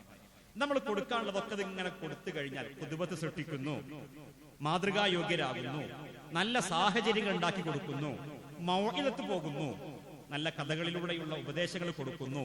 അതേപോലെ തന്നെ അത് കഴിഞ്ഞാൽ നാലാമതായിക്കൊണ്ട്, നാലാം ഘട്ടമായിക്കൊണ്ട് ഇതിനനുസൃതമായി തന്നെ ഈ മക്കൾ വളരുന്നുണ്ടോ എന്ന് സദാ അവരെ നമ്മൾ നിരീക്ഷിച്ചുകൊണ്ടിരിക്കണം. ഇപ്പൊ സ്കൂളിൽ പോയ മക്കളെ കുറിച്ച് നമ്മൾക്ക് ഒന്നും അറിയില്ല, തിരിച്ചു വരുമ്പോഴേ അതിനെക്കുറിച്ച് അറിയണുള്ളൂ എന്നുള്ള അവസ്ഥ ഉണ്ടാകാൻ പാടില്ല. അവരെങ്ങനെ പോകുന്നു എന്നുള്ളത് വളരെ പ്രധാനപ്പെട്ടതാണ്. ഒരു സ്കൂൾ അധ്യാപകനായ എനിക്ക് ഈ വിഷയത്തിൽ ഒരുപാട് കാര്യങ്ങൾ പറയാനുണ്ട്. ഈ അടുത്ത് കണ്ട ഒരു സംഗതി പറയാം. സ്കൂൾ വിട്ട് ഇങ്ങനെ പോണ സമയം, ഞാൻ ബൈക്കിൽ ഇങ്ങനെ പോണ സമയത്ത് കുറച്ച് മുതിർന്ന ഒരു കുട്ടി, ഒരു 8ാം ക്ലാസിന്റെ പ്രായമൊക്കെ ഉണ്ടാകുള്ളൂ, നല്ലവണ്ണം മുതിർന്ന വേറൊരാളുടെ കൂടെ പോവുകയാണ്. പോണ സമയത്ത് ബൈക്കിൽ അവൻ പോകുമ്പോൾ അവന് യൂണിഫോം ഇല്ല. നമ്മളെ ഈ പ്രദേശത്തൊക്കെയുള്ള സ്കൂൾ തന്നെയാണ്, യൂണിഫോം ഇല്ല. അങ്ങനെ ഞാനിങ്ങനെ ബൈക്കിൽ പോകുമ്പോൾ യൂണിഫോം ഇടാത്ത സ്കൂൾ പ്രായത്തിലുള്ള ഒരു കുട്ടി ഇങ്ങനെ പോണ കണ്ടപ്പോ, ഞാൻ എന്റെ തൊട്ട് മുൻപിൽ ബൈക്കിൽ കുറച്ച് സ്പീഡിൽ പോണ കണ്ടപ്പോ അവൻ പോകുന്ന വഴിക്ക് എന്ത് ചെയ്യുന്നു, അവന്റെ ബാഗിൽ നിന്ന് ഈ ഷർട്ട് ഇങ്ങനെ അഴിക്കണത് കണ്ടു. എന്താ അവൻ കാണുക നോക്കി, ബാഗിൽ നിന്ന് എന്ത് ചെയ്യുന്നു, ബൈക്കിൽ ഇരുന്നു കൊണ്ട് തന്നെ യൂണിഫോം എടുക്കുന്നു, അവൻ ധരിച്ചിരിക്കുന്ന കുപ്പായം അഴിച്ചിട്ട് ബാഗിലേക്ക് മാറ്റുന്നു, ഈ യൂണിഫോം എടുത്തിട്ട് ധരിക്കുന്നു വൈകുന്നേരം. എന്ന് പറഞ്ഞാൽ എന്ത് മനസ്സിലായത്? ഈ കുട്ടി രാവിലെ സ്കൂൾക്ക് പോയതാ. സ്കൂൾക്ക് പോയപ്പോ യൂണിഫോം ഇട്ട് പോയ കുട്ടിയാ. ഇപ്പൊ ഇനി വീട്ടിലേക്ക് പോകാം, വീട്ടിലേക്ക് കയറി ചെല്ലുമ്പം യൂണിഫോം കയറി ചെല്ലണം. പക്ഷേ അവൻ പോയ സമയത്ത് അവന്റെ ബാഗിൽ ഏതുണ്ട്, മറ്റേ കുപ്പായം കൂടി ഉണ്ട്. ഇങ്ങനെയാ പോണത്. എല്ലാരും ഇങ്ങനെയാണെന്നല്ല, പക്ഷേ നമ്മൾ നിരീക്ഷിക്കണം, മുലാഹദത്ത് വേണം. എങ്ങനെ പോകുന്നു, അവന്റെ ബാഗൊക്കെ നടക്കുന്നത് നോക്കണം. നോക്കുകയും നിരീക്ഷിക്കുകയും ശ്രദ്ധിക്കുകയും അവൻ അറിയാതെ നമ്മൾ അവനെ ഫോളോ ചെയ്യുകയും വീഴ്ചകൾ കണ്ടാൽ ഏത് രീതിയിലാണോ ചികിത്സിക്കേണ്ടത് ആ രീതിയിൽ നമ്മൾ അറിഞ്ഞ്, നമ്മൾ വെറുതെ എന്ത് ചെയ്തിട്ട് കാര്യമില്ല, പിന്നെ അകക്കൂടി തകർന്നിട്ടോ മാനസികമായി ദേഷ്യം പിടിച്ചൊന്നും കാര്യമൊന്നുമില്ല. സാഹചര്യങ്ങൾ പല രീതിയിൽ നമ്മൾക്ക് അനിഷ്ടകരമായ അവസ്ഥയുണ്ട്, അത് നന്നാക്കി കൊടുക്കാനും ഒക്കെയുള്ള മുലാഹദത്തുകൾ നമ്മൾക്ക് ഉണ്ടാക്കുക. പിന്നെ 5ാമത്തെ ഘട്ടത്തിലാണ് ഈ ഉഖൂബത്ത് എന്ന് പറയുന്ന അവസ്ഥ വരുന്നത്. ഉഖൂബത്ത് എന്താ അറിയോ? ശിക്ഷ കൊടുക്കൽ.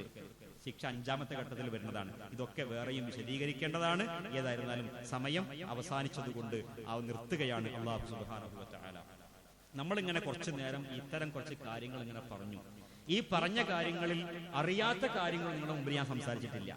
പക്ഷെ അറിയുന്ന കാര്യങ്ങളൊക്കെ തന്നെയും എന്റെയും നിങ്ങളുടെയും ഒക്കെ തന്നെ ജീവിതത്തിൽ വരേണ്ട, പ്രാവർത്തികമാക്കേണ്ട, ശ്രദ്ധിക്കേണ്ട കാര്യങ്ങൾ തന്നെയാണ് എന്നുള്ള ഒരു തോന്നൽ അത് എനിക്കുണ്ട്. ആ തോന്നൽ നിങ്ങൾക്ക് ഉണ്ടായിട്ടുണ്ടാകും. ഞാൻ ശ്രദ്ധിക്കേണ്ട കാര്യങ്ങൾ ഈ പറഞ്ഞ കൂട്ടത്തിലുണ്ട് എന്ന ഒരു തോന്നൽ എനിക്കുണ്ടായിട്ടുണ്ട് പറഞ്ഞപ്പോ.